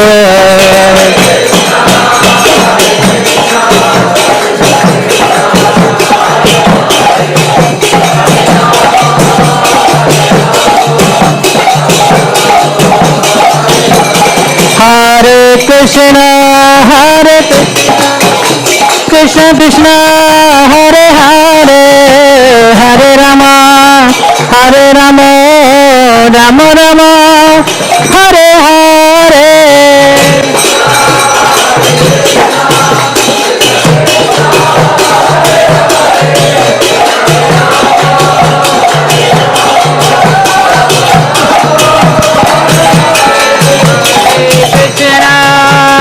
Krishna, Krishna Krishna, Hare Hare, Hare Rama, Hare Rama, Rama Rama, Hare Hare.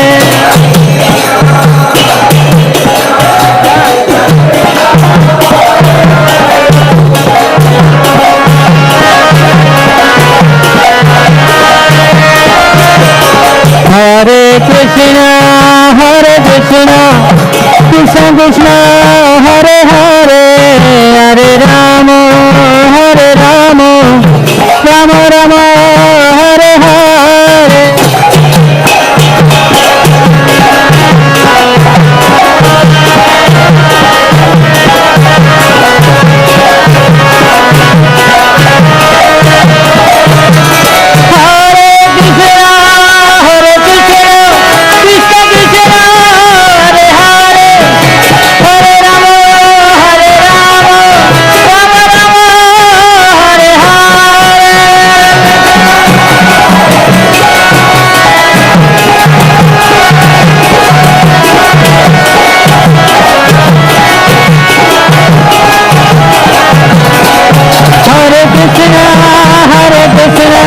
Krishna Krishna, Hare Hare, Hare Rama, Hare Rama, Rama Rama, Hare Hare.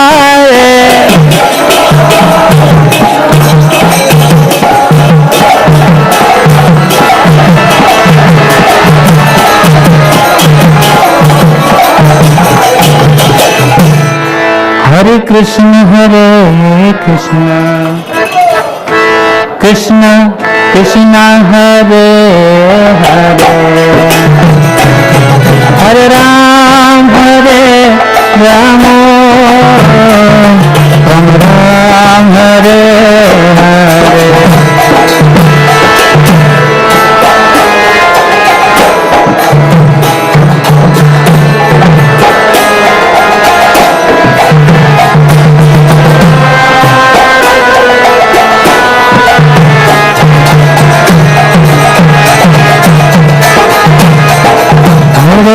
Krishna, Hare Krishna,